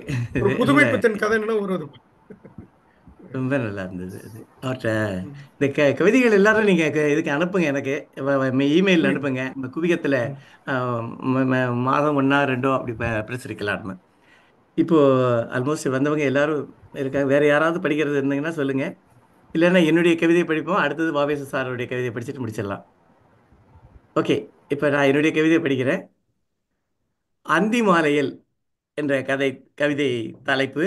இந்த கவிதை கதைக்கு வயது 55 வருடம். திருச்சியில் செயின்ட் ஜோசப் கல்லூரியில் படிக்கும்போது எழுதியது. அந்தி மாலையில், இப்போ அது சில வசனங்கள் மட்டும் நடுவில் சேர்த்துட்டு இருக்கேன். முதல்ல கவிதை மட்டும் இருந்தது. அந்தி மாலையில் என்ன நடக்கின்றது? நாரைதனை பழிக்கும் நளின காலின்கண், பாறை அதிர்க்கும் பரலமை சிலம்புதனை, அரியுண்ணும் ஆலவாய் அடைத்த விடம் அதுபோல பரிவாக அடிந்த செம்பஞ்சுண்ட காலாள். காலில் மருதாணி அறிந்த பெண் புரிகிறது. அவள் என்ன செய்கிறாள்? அறையில் கலைமிகு மேகலை பொருந்த, நடையில் நாட்டிய பேரொளி வீச, மடையில் சிக்கிய மீன்விழி துள்ள, விரைவும் பொடிலினை அடைந்தாள் எழிலாள். சரி, அவள் தோட்டத்துக்குள் போகிறாளா? அப்புறம் என்னாச்சு? வெண்ணிற முல்லை பல்முத்தாக, செந்நிற ஆம்பல் தேனிதழாக, பொன்னிற மாந்தளிர் மேனியாக என்றுவே பொதிந்தாள் இயற்கை அன்னை. அப்படியா? தோட்டம் அவ்வளோ அழகா இருக்கா? அது சரி, அந்த பெண் என்னையா செய்கிறாள்?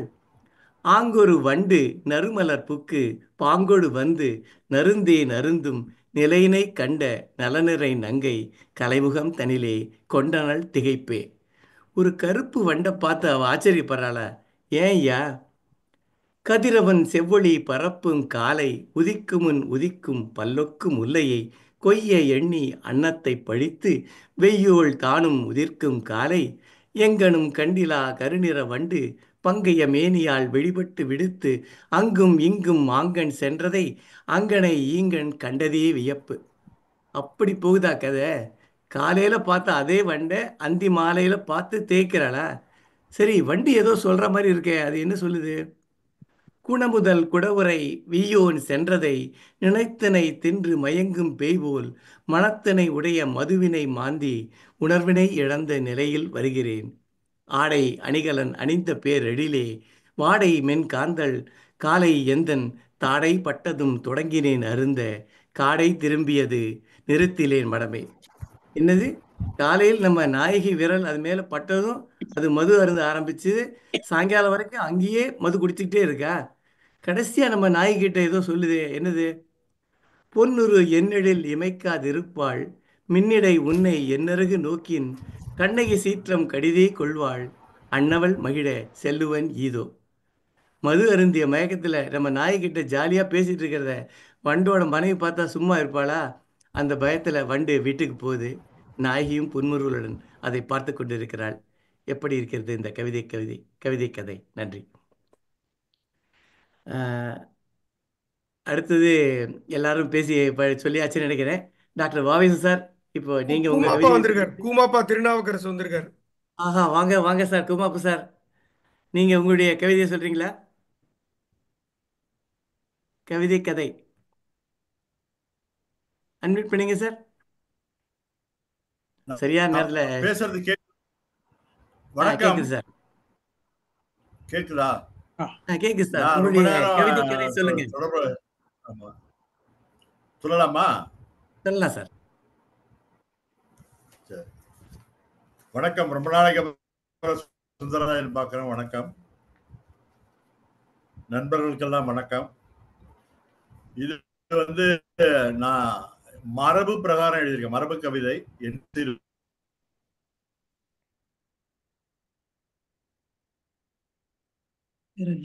சொல்லுங்க சார். பிரேக் ஆகுது. ஹலோ, கேட்கல சார். முதல்ல கவிதை மட்டும் சொல்லுங்க.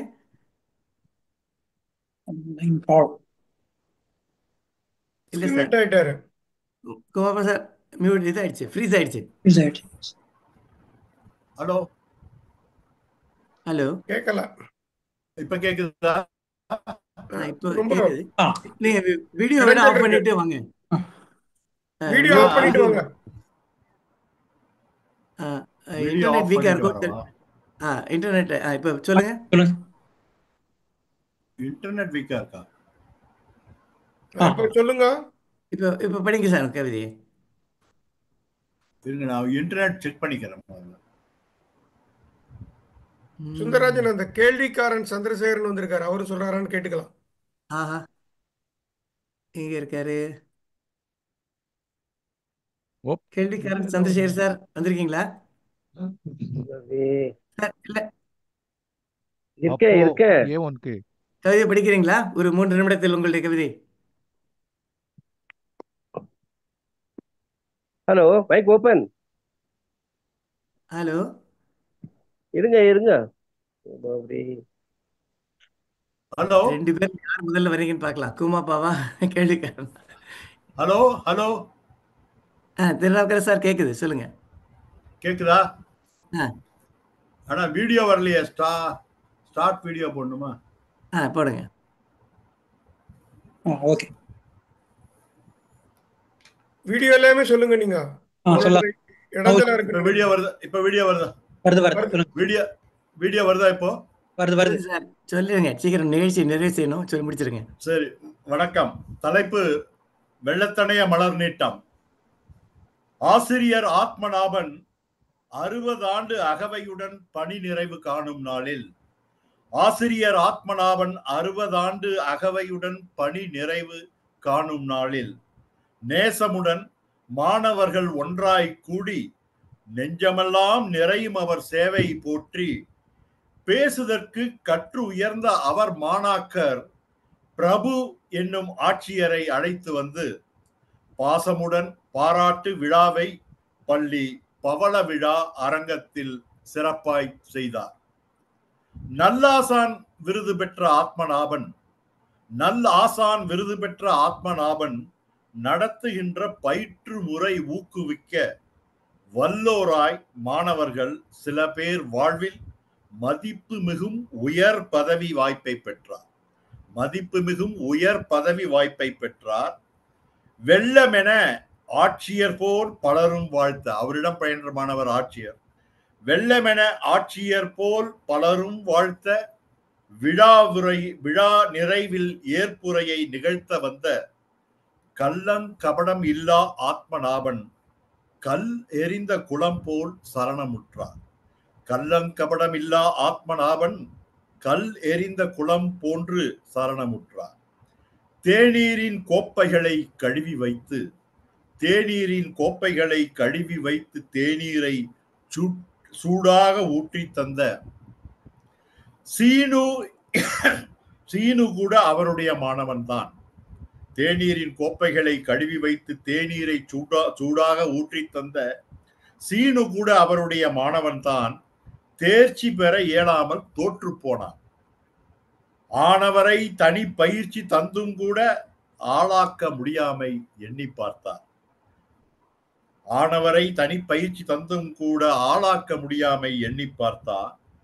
ஏணி என்ற தோணி என்ற புகழ்ச்சி கேட்டு எல்லளவும் மயங்காமல் தன்னை உணர்ந்தார். எல்லாரும் அவர் ஏணிங்கிறாங்க, தோணிங்கிறாங்க ஆசிரியரை. ஏணி என்ற தோணி என்ற புகழ்ச்சி கேட்டு எல்லளவும் மயங்காமல் தன்னை உணர்ந்தார். வெள்ளத்தின் அளவினதே மலரும் நீளும். வெற்றி தோல்வி ஊக்கத்தின் விளைவே ஆகும். பள்ளத்தில் வீழ்ந்தாலும் சீனு போன்றோர் படிப்பறிவை இழந்தாலும் முயற்சி செய்தால் வெல்லுதற்கு பட்டறிவு கை கொடுக்கும். வெளிச்சத்தின் கீற்றாக தெளிவை பெற்று எல்லோர்க்கும் நன்றி சொன்ன ஆத்மநாபன் ஏற்புரையை நிறைவு செய்து விடையும் பெற்றார். வணக்கம். பட்டறிவு போதுன்னு சொன்னீங்க, ரொம்ப அருமையாக இருந்தது, ரொம்ப நல்லா இருந்தது சார். சார் இப்போ இனிமேல் நம்ம பாபேஸ் அவர்கிட்ட ஒப்படைத்து விட்டு அவருடைய கவிதையை படித்து விட்டு அவர் கருத்துரையை சொல்லலாம். Sir பாபேஸ் sir. சார் இவர் கேள்விக்காரன். எல்லாருக்கும் வணக்கம். நான் இப்போ ஒரு பார்வையாளனா தான் வந்திருக்கேன். எல்லாரையும் முகம் பார்க்கணும்னு தான் வந்தேன். Thank you very much please. Thank you உங்க முகத்தை காட்டலையா? உங்க முகத்தை காட்டாம நீங்க மட்டும் முகம் பார்க்கலாமா? சார். வாவேசு சார். சரி, காட்டி முகத்தை காட்டிடுறேன். முகம் காட்ட மறுத்தாய். வாங்க. அருமையான பாட்டு ஞாபகப்படுத்த. முகம் காட்ட மறுத்த அடேங்கப்பா, சிந்து பைரவி பாட்டு. நமஸ்காரம். எஸ் சார், வாவேசு சார். எஸ். முதல்ல என்னுடைய கவிதையை முடிச்சிடுறேன்.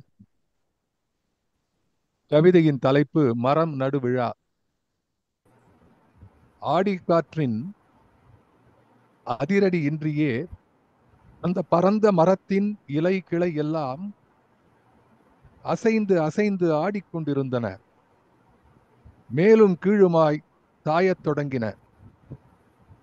கண்ணாடி பெட்டிக்குள் வறுக்கப்படும் சோளப் பொறிகளைப் போல சின்ன பறவைகள் மேலும் கீழுமாய் குதித்து கொண்டிருந்தன.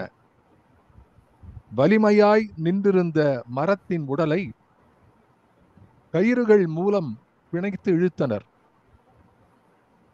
வலிமையாய் நின்றிருந்த மரத்தின் உடலை கயிறுகள் மூலம் பிணைத்து இழுத்தனர்.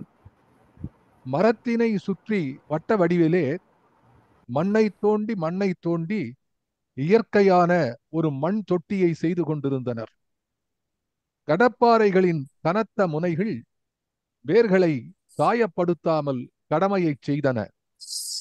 மரத்தை சுற்றி 20 நபர்கள் மரத்தடி மண்ணையும் சேமித்துக் கொண்டிருந்தனர்.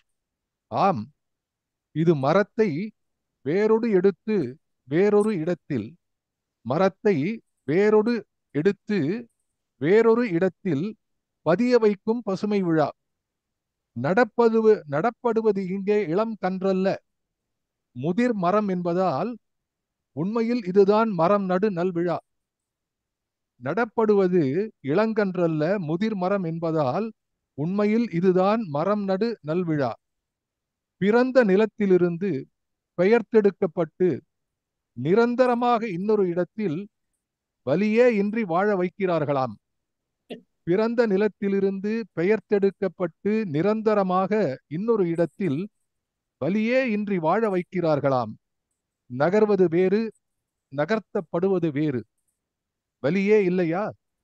மரத்திடம் காற்று குசலம் கேட்டது.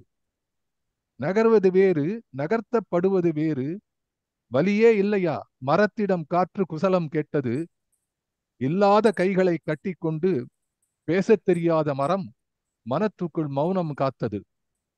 அடுத்த வளாகத்தின் அடுக்கு மாடியிலிருந்து இதனை பார்த்து கொண்டிருந்த மூத்த தம்பதியர், அடுத்த வளாகத்தின் அடுக்கு மாடியிலிருந்து இதனை பார்த்து கொண்டிருந்த மூத்த தம்பதியர் அமெரிக்காவிலிருந்து அன்பு மகன் அனுப்பியுள்ள பயணச்சீட்டை பைக்குள் பத்திரப்படுத்திவிட்டு கடைசி முறையாக வீட்டை பூட்டிவிட்டு விமான நிலையம் நோக்கி விரையத் தொடங்கினர். திரும்பி பார்த்தபோது மரத்தின் வலியை மனம் உணரத் தொடங்கியது. மரமோ இன்னும் மௌனம் சாதித்துக் கொண்டிருந்தது. நன்றி. வா வா வா. மரத்தை மறைத்தது மாமத யானைக மாதிரி அந்த மரத்துக்குள்ள 1000 அர்த்தத்தை புதித்து வைத்திருக்கிறீர்கள். ரொம்ப நல்லா இருந்தது சார். இப்போ மரக்கவிதை ரொம்ப யாரோ சொன்னது போல மரவழி கவிதை, கருத்து நடவு அருமையாக இருந்தது. வாவேசு சார், இப்போ நீங்கள் மற்ற கவிதைகளை பற்றி ஒரு கருத்துரை சொல்லிட்டு நம்ம நிகழ்ச்சி நிறைவு செய்யலாம். இன்ஃபேக்ட் நான் கருத்துக்களை சொல்லணும்னு ஆசைப்பட்டேன். என்னுடைய கவிதை சொன்னோன்னு கூட முக்கியம் இல்லைன்னு நினைச்சேன். ஆனா இதுல பங்கெடுத்துக் கொள்வதில் ஒரு கவிஞனாக பங்கெடுத்துக் கொள்ள முதல்ல ஒரு பெரிய பெருமை. ஏன்னா அப்படிப்பட்ட ஒரு அருமையான நிகழ்ச்சி. முதல்ல எனக்கு ஒரு ஆப்ஷன் கொடுத்தார்கள். நீங்க கவிதை முடிஞ்ச உடனே பேசுறீங்களா இல்ல கடைசியில பேசலான்னு. கடைசியில பேசுவது என்னுடைய முக்கியமா பண்ணலாம்னு நினைச்சேன். ஆனா இன்னைக்கு என்ன ஆச்சு, ஒவ்வொரு கவிதையும் படிக்கப்படும் போது முதல் கவிதை மறந்து போய்விட்டது. அதாவது மேல இருக்கும்போது அது எப்படி இந்த மாதிரி ஒரு நிகழ்ச்சி, இது இப்படி நான் எப்படி சொல்றதுன்னு தெரியல. அதாவது நான் அழகிய சிங்கர், நாகேந்திர பாரதி எங்கெல்லாம் சேர்ந்து அப்போ ஆரம்பித்த அந்த கவிதை, அதுக்கு நடுவில் என்னால 3 நாள் வர முடியல. அந்த பழைய நினைவுகள் நெஞ்சில் அலை மோதின. ஆனா இந்த இருக்கிற கவிதைகள்லாம் கரை புரண்ட கவிதைகள். இது சிலவை சில இந்த கவிதைகள் என்ன வித்தியாசம்னா, சில கவிதைகளில் கதை இருந்தது, சில கதைகளில் கவிதை இருந்தது.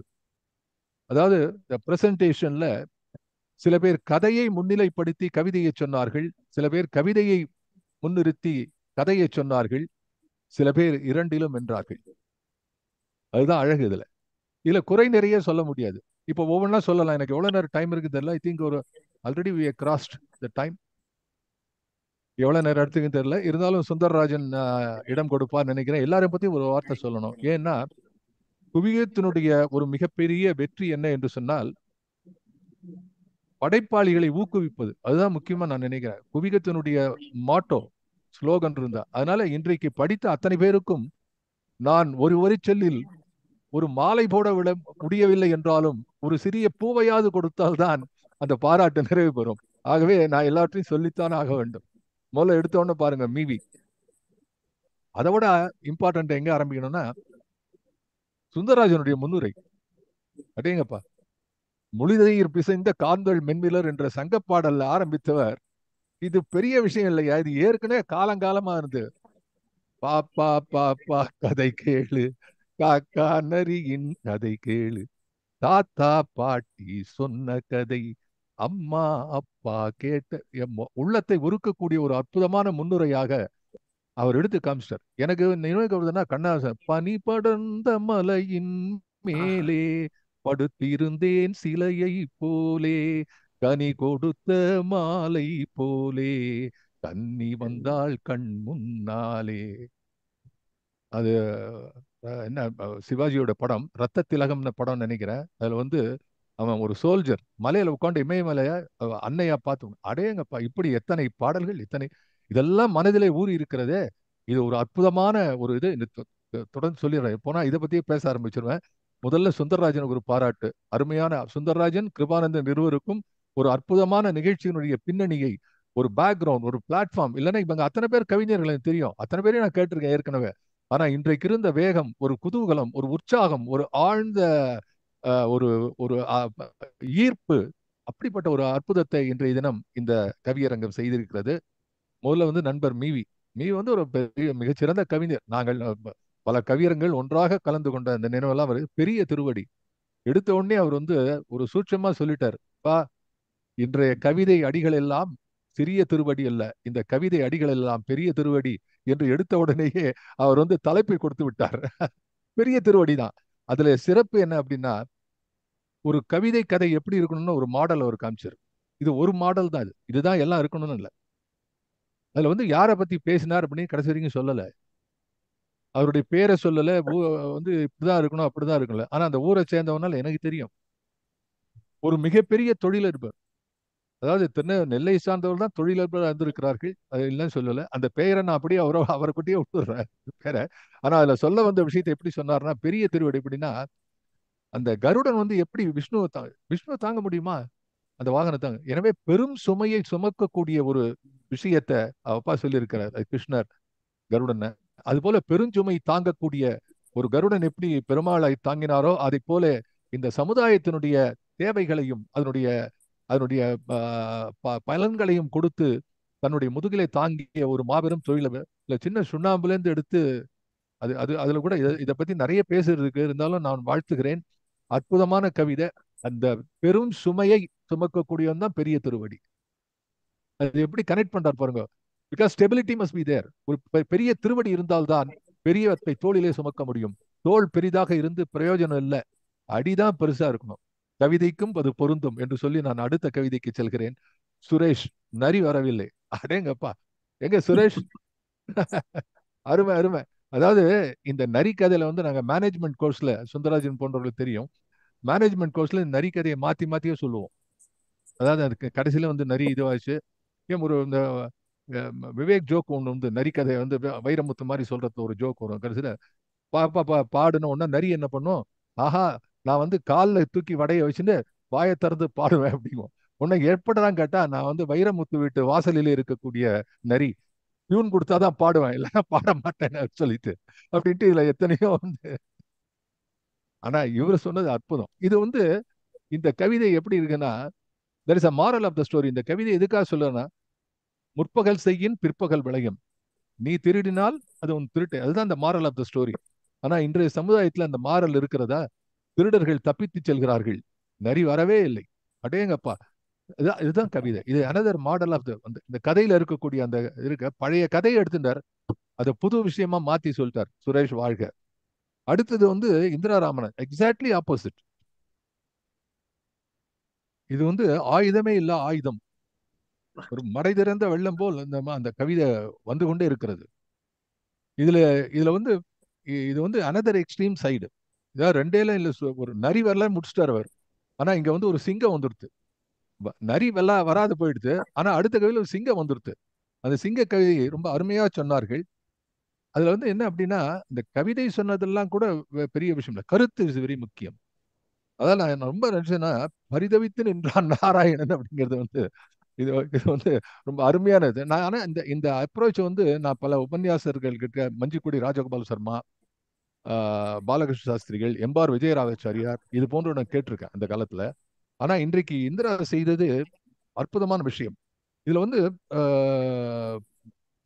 அப்படியே உறைந்தான் அந்த தூண். எப்ப தூணச்சானா உறைஞ்சு போயிட்டானா, சொல்றான்ல உறைஞ்சு போய், ஏன்டா தூணான்னு இருக்கிற, சொன்னா கேட்க மாட்டேன், தூண் போல ஆயிட்டேன்னா என்ன. நான் ரொம்ப நாளா யோசிச்சிருந்தேன், எப்படா நாராயணன் தூணா செலக்ட் பண்ணா, எப்படியா இருந்தா கூட. அருமையா அந்த அம்மா பதில் சொன்னாங்க, என்ன செய்யறதுன்னு தெரியாது, தூணாக உறைந்து போய் விட்டான், எனவே தூணிலே நிற்கிறான். அடேங்கப்பா, இதை பற்றியும் 1000 பேசலாம், நேரம் இல்லை. அம்மா வாழ்த்துகள், வாழ்த்துகள்.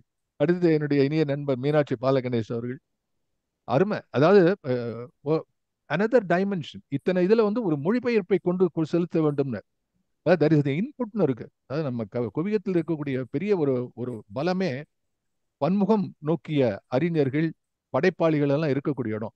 ஸோ மொழிபெயர்ப்பை சொன்னது ரொம்ப மகிழ்ச்சி. அதுல அந்த வீரமங்கை நானும் படிச்சிருக்கேன் அதை. அதுல கடைசியில என்னன்னா, அது அந்த காலத்து கவிதை. அதனால என்ன அப்படின்னா, அந்த கொடுங்கோலன் மனம் கனிந்தான் கடைசியில. ஆனா இன்னைக்கு எந்த மனமும் கனியறது இல்லை. இன்னைக்கு இருக்கக்கூடிய வேட்டை ஓநாய்கள் கனிவதே கிடையாது. அந்த கனிவே இல்லைங்கிறத நம்ம வேற கவிதையில பாக்குறோம். இதுல அந்த அந்த தாட் ப்ராசஸ், நீ மானபங்கப்படுத்த, தன்னுடைய கற்பையே மானத்தையே எழுந்து வந்தா கொடுக்குறேன்னு சொன்னவனுக்கு அந்த ஊரே சேர்ந்து அவளுக்கு துணை கொடுத்தது. அது அருமையான கவிதை. மீனாட்சி பாலகணேஷ் வாழ்த்துகள். Sai Ganesh, another one of the beautiful, பிரமாதமான கவிதை. அதாவது சாய் கணேஷ் ரொம்ப சாதுவானவர் அப்படின்னு சொல்ல வேண்டியது. ஏன்னா ரொம்ப நிறைய பேச மாட்டார், ஒரு வாரமா உட்காந்துருவார் சரி அப்படின்னு. அட்டகாசம் பண்ணார் நீங்க. அது தலைப்பு கடன். அப்பதான் தெரிஞ்சு கடைசியில் அது ஹி இஸ் டாக்கிங் அபவுட் நீர்க்கடன். அதுவும் கோயம்புத்தூர் இதை பத்தி சொல்லும்போது, கோயம்புத்தூர் தான் முதியோர் இல்லத்தினுடைய பீக் இதுல இருக்கு. அதுல ஏற்கனவே அவர் சுந்தரராஜன் குறிப்பிட்டது போல, நானும் சொல்ல வந்த வழிதான், மரித்தால் மட்டும் சொல்லுங்கள், மற்றவற்றை சொல்ல வேண்டாம், முடிந்தால் வருகிறேன்கிறான். போறோம் இந்த வரி. அதாவது நானும் இன்னைக்கு மரம் நடு விழாலையும் அந்த முதியோர்களுடைய பார்வையை சொல்லியிருக்கிறேன். ஆனா இதுல அதாவது இதுல என்ன பார்க்கணும் அப்படின்னா, முதியோர்கள் தன்னுடைய இளையவர்கள் கொடுத்த மனவலியை ஏற்றுக்கொள்ளும் பொழுது, தான் தன்னுடைய முன்னோர்களுக்கு என்ன வலியை கொடுத்தோமா என்று எதிர்பார்க்கக்கூடிய இன்னொரு நிலையை சொல்லுகிறாரோ, அதுதான் நீர்க்கடன். தென்புலத்தார் ரொம்ப அருமை. இதையும் நிறைய பேசணும். மதுவந்தியுடைய மணியோசை அடுத்து ஒன்னும் சொல்றதுக்கு இல்லை, ரொம்ப நெகிழ்ச்சியான கவிதை. ஏன்னா இது அவருடைய சுயத்தை சொல்றதுங்கிறது ஒண்ணு. ரெண்டாவது அதை எந்த காய்ப்பு உவப்பின்றி தன்னையே வெளியில நின்று பார்க்கறது. கண்ணாடியில பார்க்கக்கூடிய உருவத்தை வெளி நின்று கவிதையிலே பார்க்கக்கூடிய உருவம். அதுல அது அந்த அந்த மணி யோசை நீங்கள்லாம் பார்த்தது கிடையாது. எனக்கு ஒரு பெரிய மதுவந்திக்கு நன்றி. ஏன்னா எனக்கு வாட்ஸ்அப்ல அந்த மணி எப்படி இருக்குன்னு போட்டிருந்தார். ஐ டோன்ட் நோ, அதை எப்பாவது அதை காட்டணும் எல்லாருக்கும். குவிகத்துல அது நிச்சயமா அந்த மின்னு அதை காட்டுற பாருங்க. ஒரு சதுரத்துக்குள்ள அந்த மணி இருக்கிறது. இத படம் நிச்சயமா குவிகம் மின்னதுல வரணும். அந்த மணி இருக்கு பாருங்க. அதாவது ஒரு சதுரமான ஒரு சட்டத்துக்குள்ள ஒரு மணி, அது கீழே நீ நிச்சயமா மணியான பிள்ளை என்று ஒரு பேரை எழுதி வச்சிருக்காரு. ஆனா மதுவதி எங்க நிற்கிறாருன்னா, இந்த சுயத்தை தாண்டி இருக்கக்கூடிய கவிதை எக்ஸ்ட்ரீம்லி. நான் மதுவந்தியுடைய கவிதையை மிக ரசிப்பவன். அவருடைய தொகுப்பு நான் அணிந்துரையெல்லாம் எழுதியிருக்கிறார். அந்த அந்த நூற்று நூற்று அந்த நூற்று வரைக்கும் இருக்கக்கூடிய அந்த மக்களில் அவ குந்தி தேவி தன்னுடைய அந்த 100வது பிள்ளையும் பெயர் சொல்லித்தான் கூப்பிடுவாள் என்ற அவருடைய கவிதை இருக்கிறதே, அந்த தாய்மை கவிதை, அசத்தல் கவிதை. இதுல என்ன எழுதுறாரு பாருங்க. அதுல நான் ரொம்ப ரசிச்ச இடம் இந்த அன்புக்கும் வெறுப்புக்கும் இருக்கக்கூடியது ஒரு மெல்லிய கோடு தான். இது எல்லாரும் எழுதியிருக்காங்க. இது மெல்லிய எதுக்கு எந்த ரெண்டுக்கும் உள்ளதே ஒரு மெல்லிய கோடு தான். எப்படி இரு நாடுகள் பாகிஸ்தான் இந்தியான்னு இருந்தா நடுவுல போக போக போனா கடைசியில் ஒரு மெல்லிய கோடு தான் எந்த பிரிவுக்கும். ஆனா அடுத்தவர் எழுதுதான் கவிதை. என்ன எழுதுறாரு இந்த இடத்துல? அடுத்தனா எப்போது எவர் தாண்டுவார் என்று தெரியாது. அவ்வளவுதான் விஷயம். எப்போது எவர் தாண்டுவார். அவருடைய தந்தையார் தாண்டினார், திரும்ப மீண்டார். இவரும் தாண்டினார், திரும்ப மீண்டார். எப்போது எவர் தாண்டுவார், எவர் மீண்டார் என்று தெரியாது. அற்புதமானவர். அதாவது கவிதை என்பதுதான் இந்த பளிச்சு தான் கவிதை. அடுத்து துரை தனபாலன் செயல்பாடு மிகச்சிறந்த கவிதை. இது ஒரு ஒரு ஒரு என்ன சொல்றது, ஒரு சமுதாய கவிதையாக ஒரு இன்டராக்ஷன், நாங்க என்ன சொல்றது, இன்டர்பர்சனல் ரிலேஷன்ங்கிற மாதிரி ஒருவரோடு ஒருவர் பேசிக்கொள்வதை எப்படி எடுத்து காட்டு என்பதை செயல்பாடுகள் என்ற ஒரு விஷயத்துல சொன்னார். இந்த தொழிலாளர் வேலை நிறுத்தத்தை பத்தி சொல்லும் போது எனக்கு அதை பத்தியே நிறைய பேசணும்னு அதையும் நிறைய இந்த கவிதைக்குள்ள அது நிறைய விஷயம் இருக்குதுல்ல. அதாவது எங்கெல்லாம் வேலை நிறுத்தம் நடைபெறுகிறதோ அது காரணம் ஒரு ஆளா இருப்பான், அது சொல்லி கேட்டான் பல பேரா இருக்கும். இதுதான் வாழ்க்கையினுடைய தத்துவம். மிக அருமையா சொன்னார்கள். ரேவதி சும்மா வருவதே சுகம். சூப்பர்.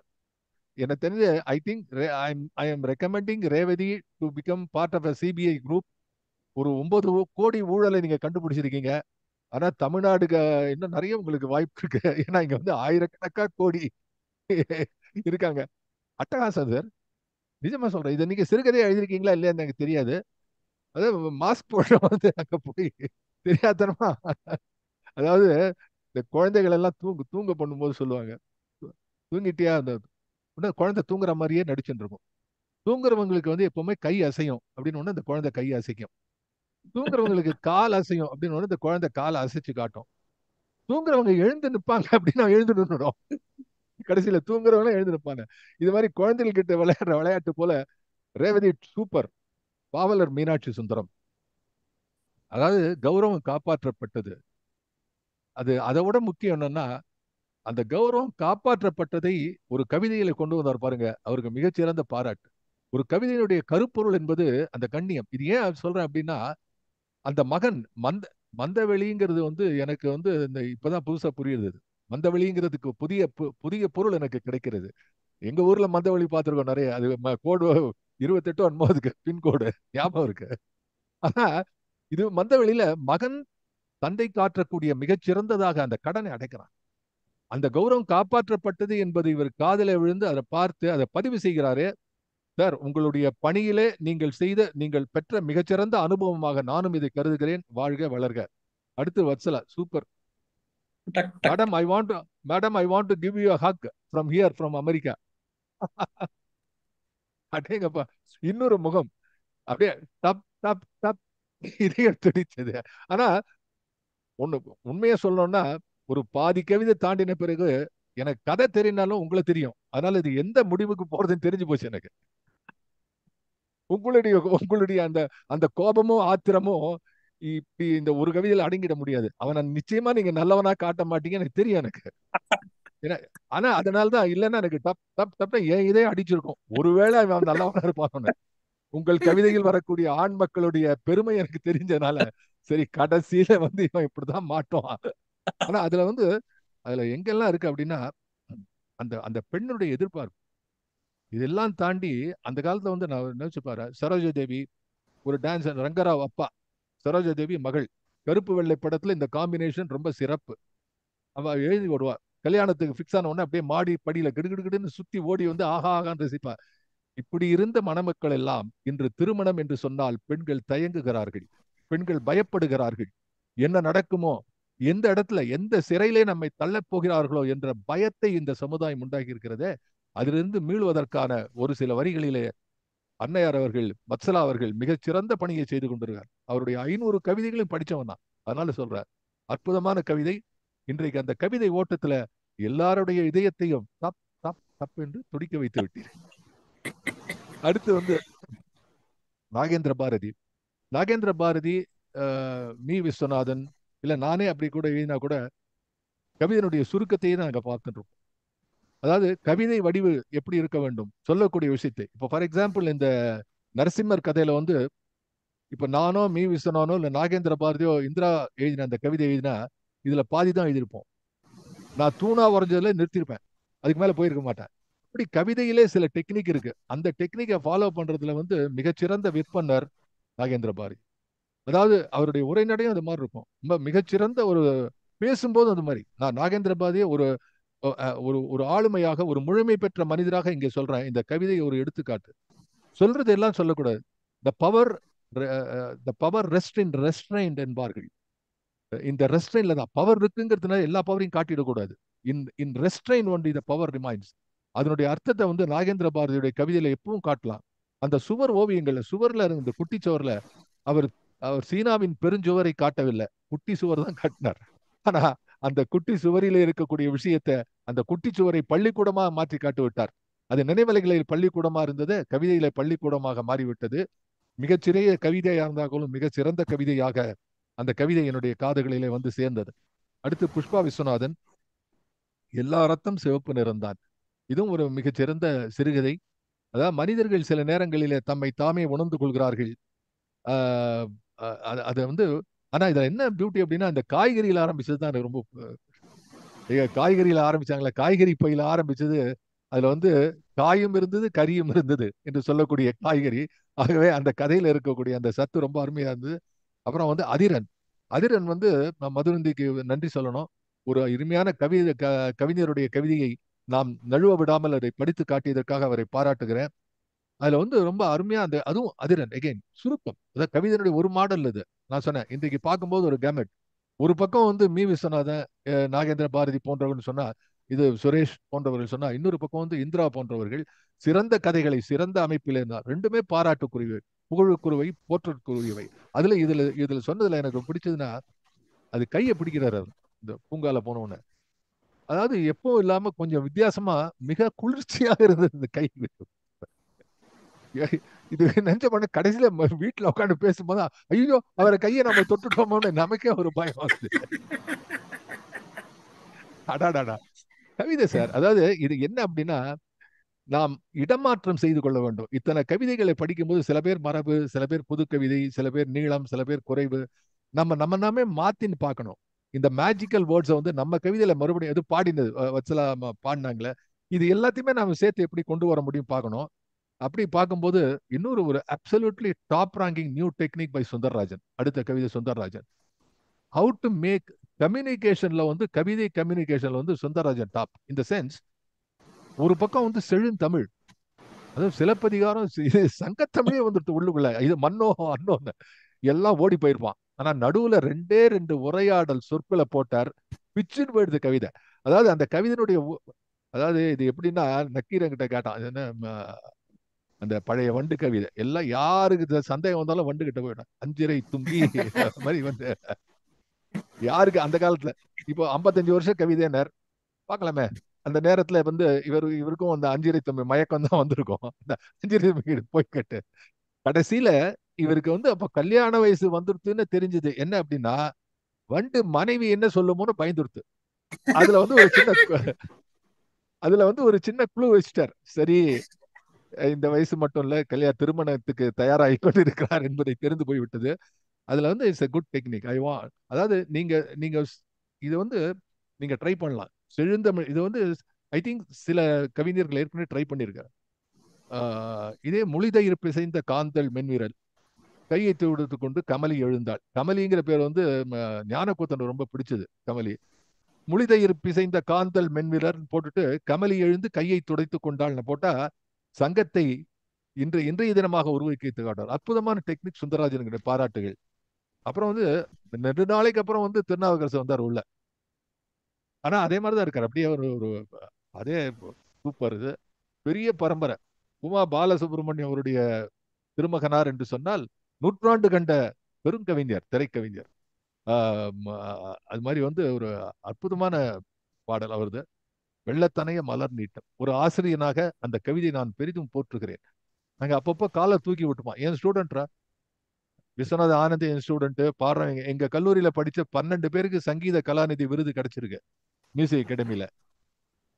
எங்களுடைய 60வது ஆண்டு விழால வந்து நான் பிரின்சிபாலா இருக்கேன். அப்போ பழைய மாணவர்கள் பட்டியல் எடுத்த போது ராஜா சார் இவர் நம்ம அண்ணாமலை செட்டியார் ஃபேமிலில இருந்து பல பேர் இதுல படித்தவங்க.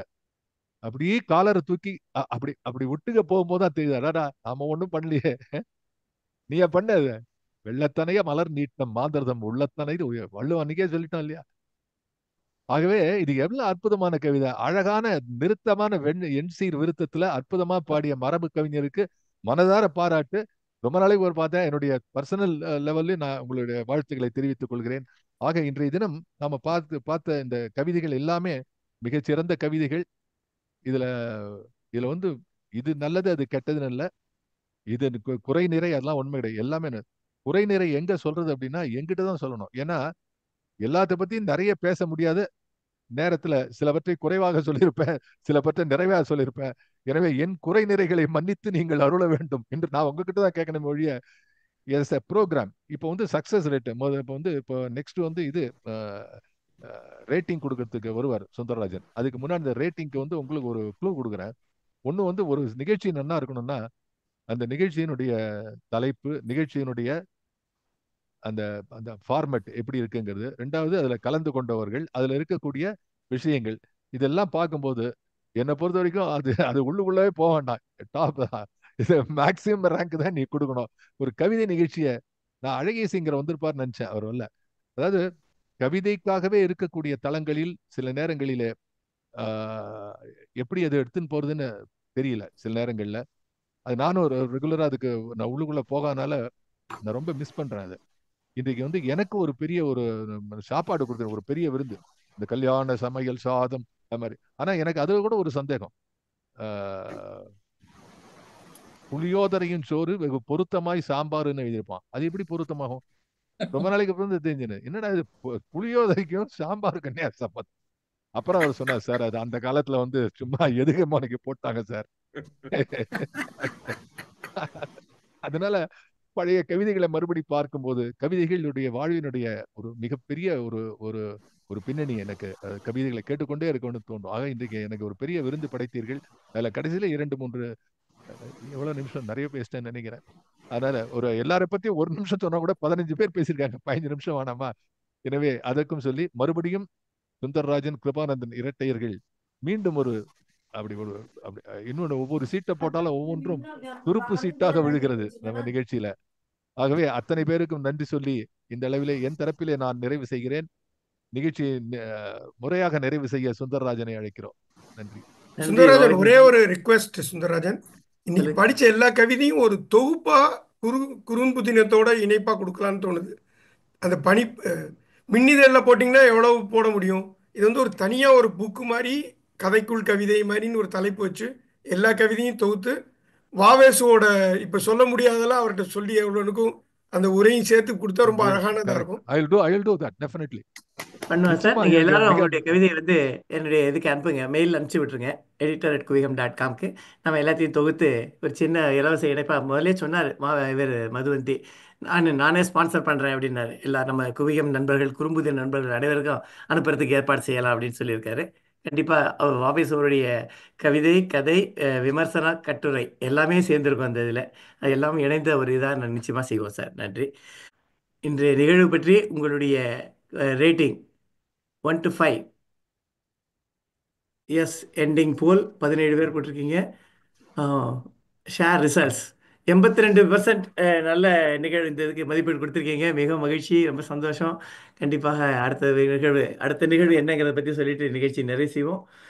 அடுத்தது எல்லோரும் ரொம்ப ஆவலோடு எதிர்பார்த்துக்கிட்டு இருக்கிற ஒரு குவிஸ், வினாடி வினா.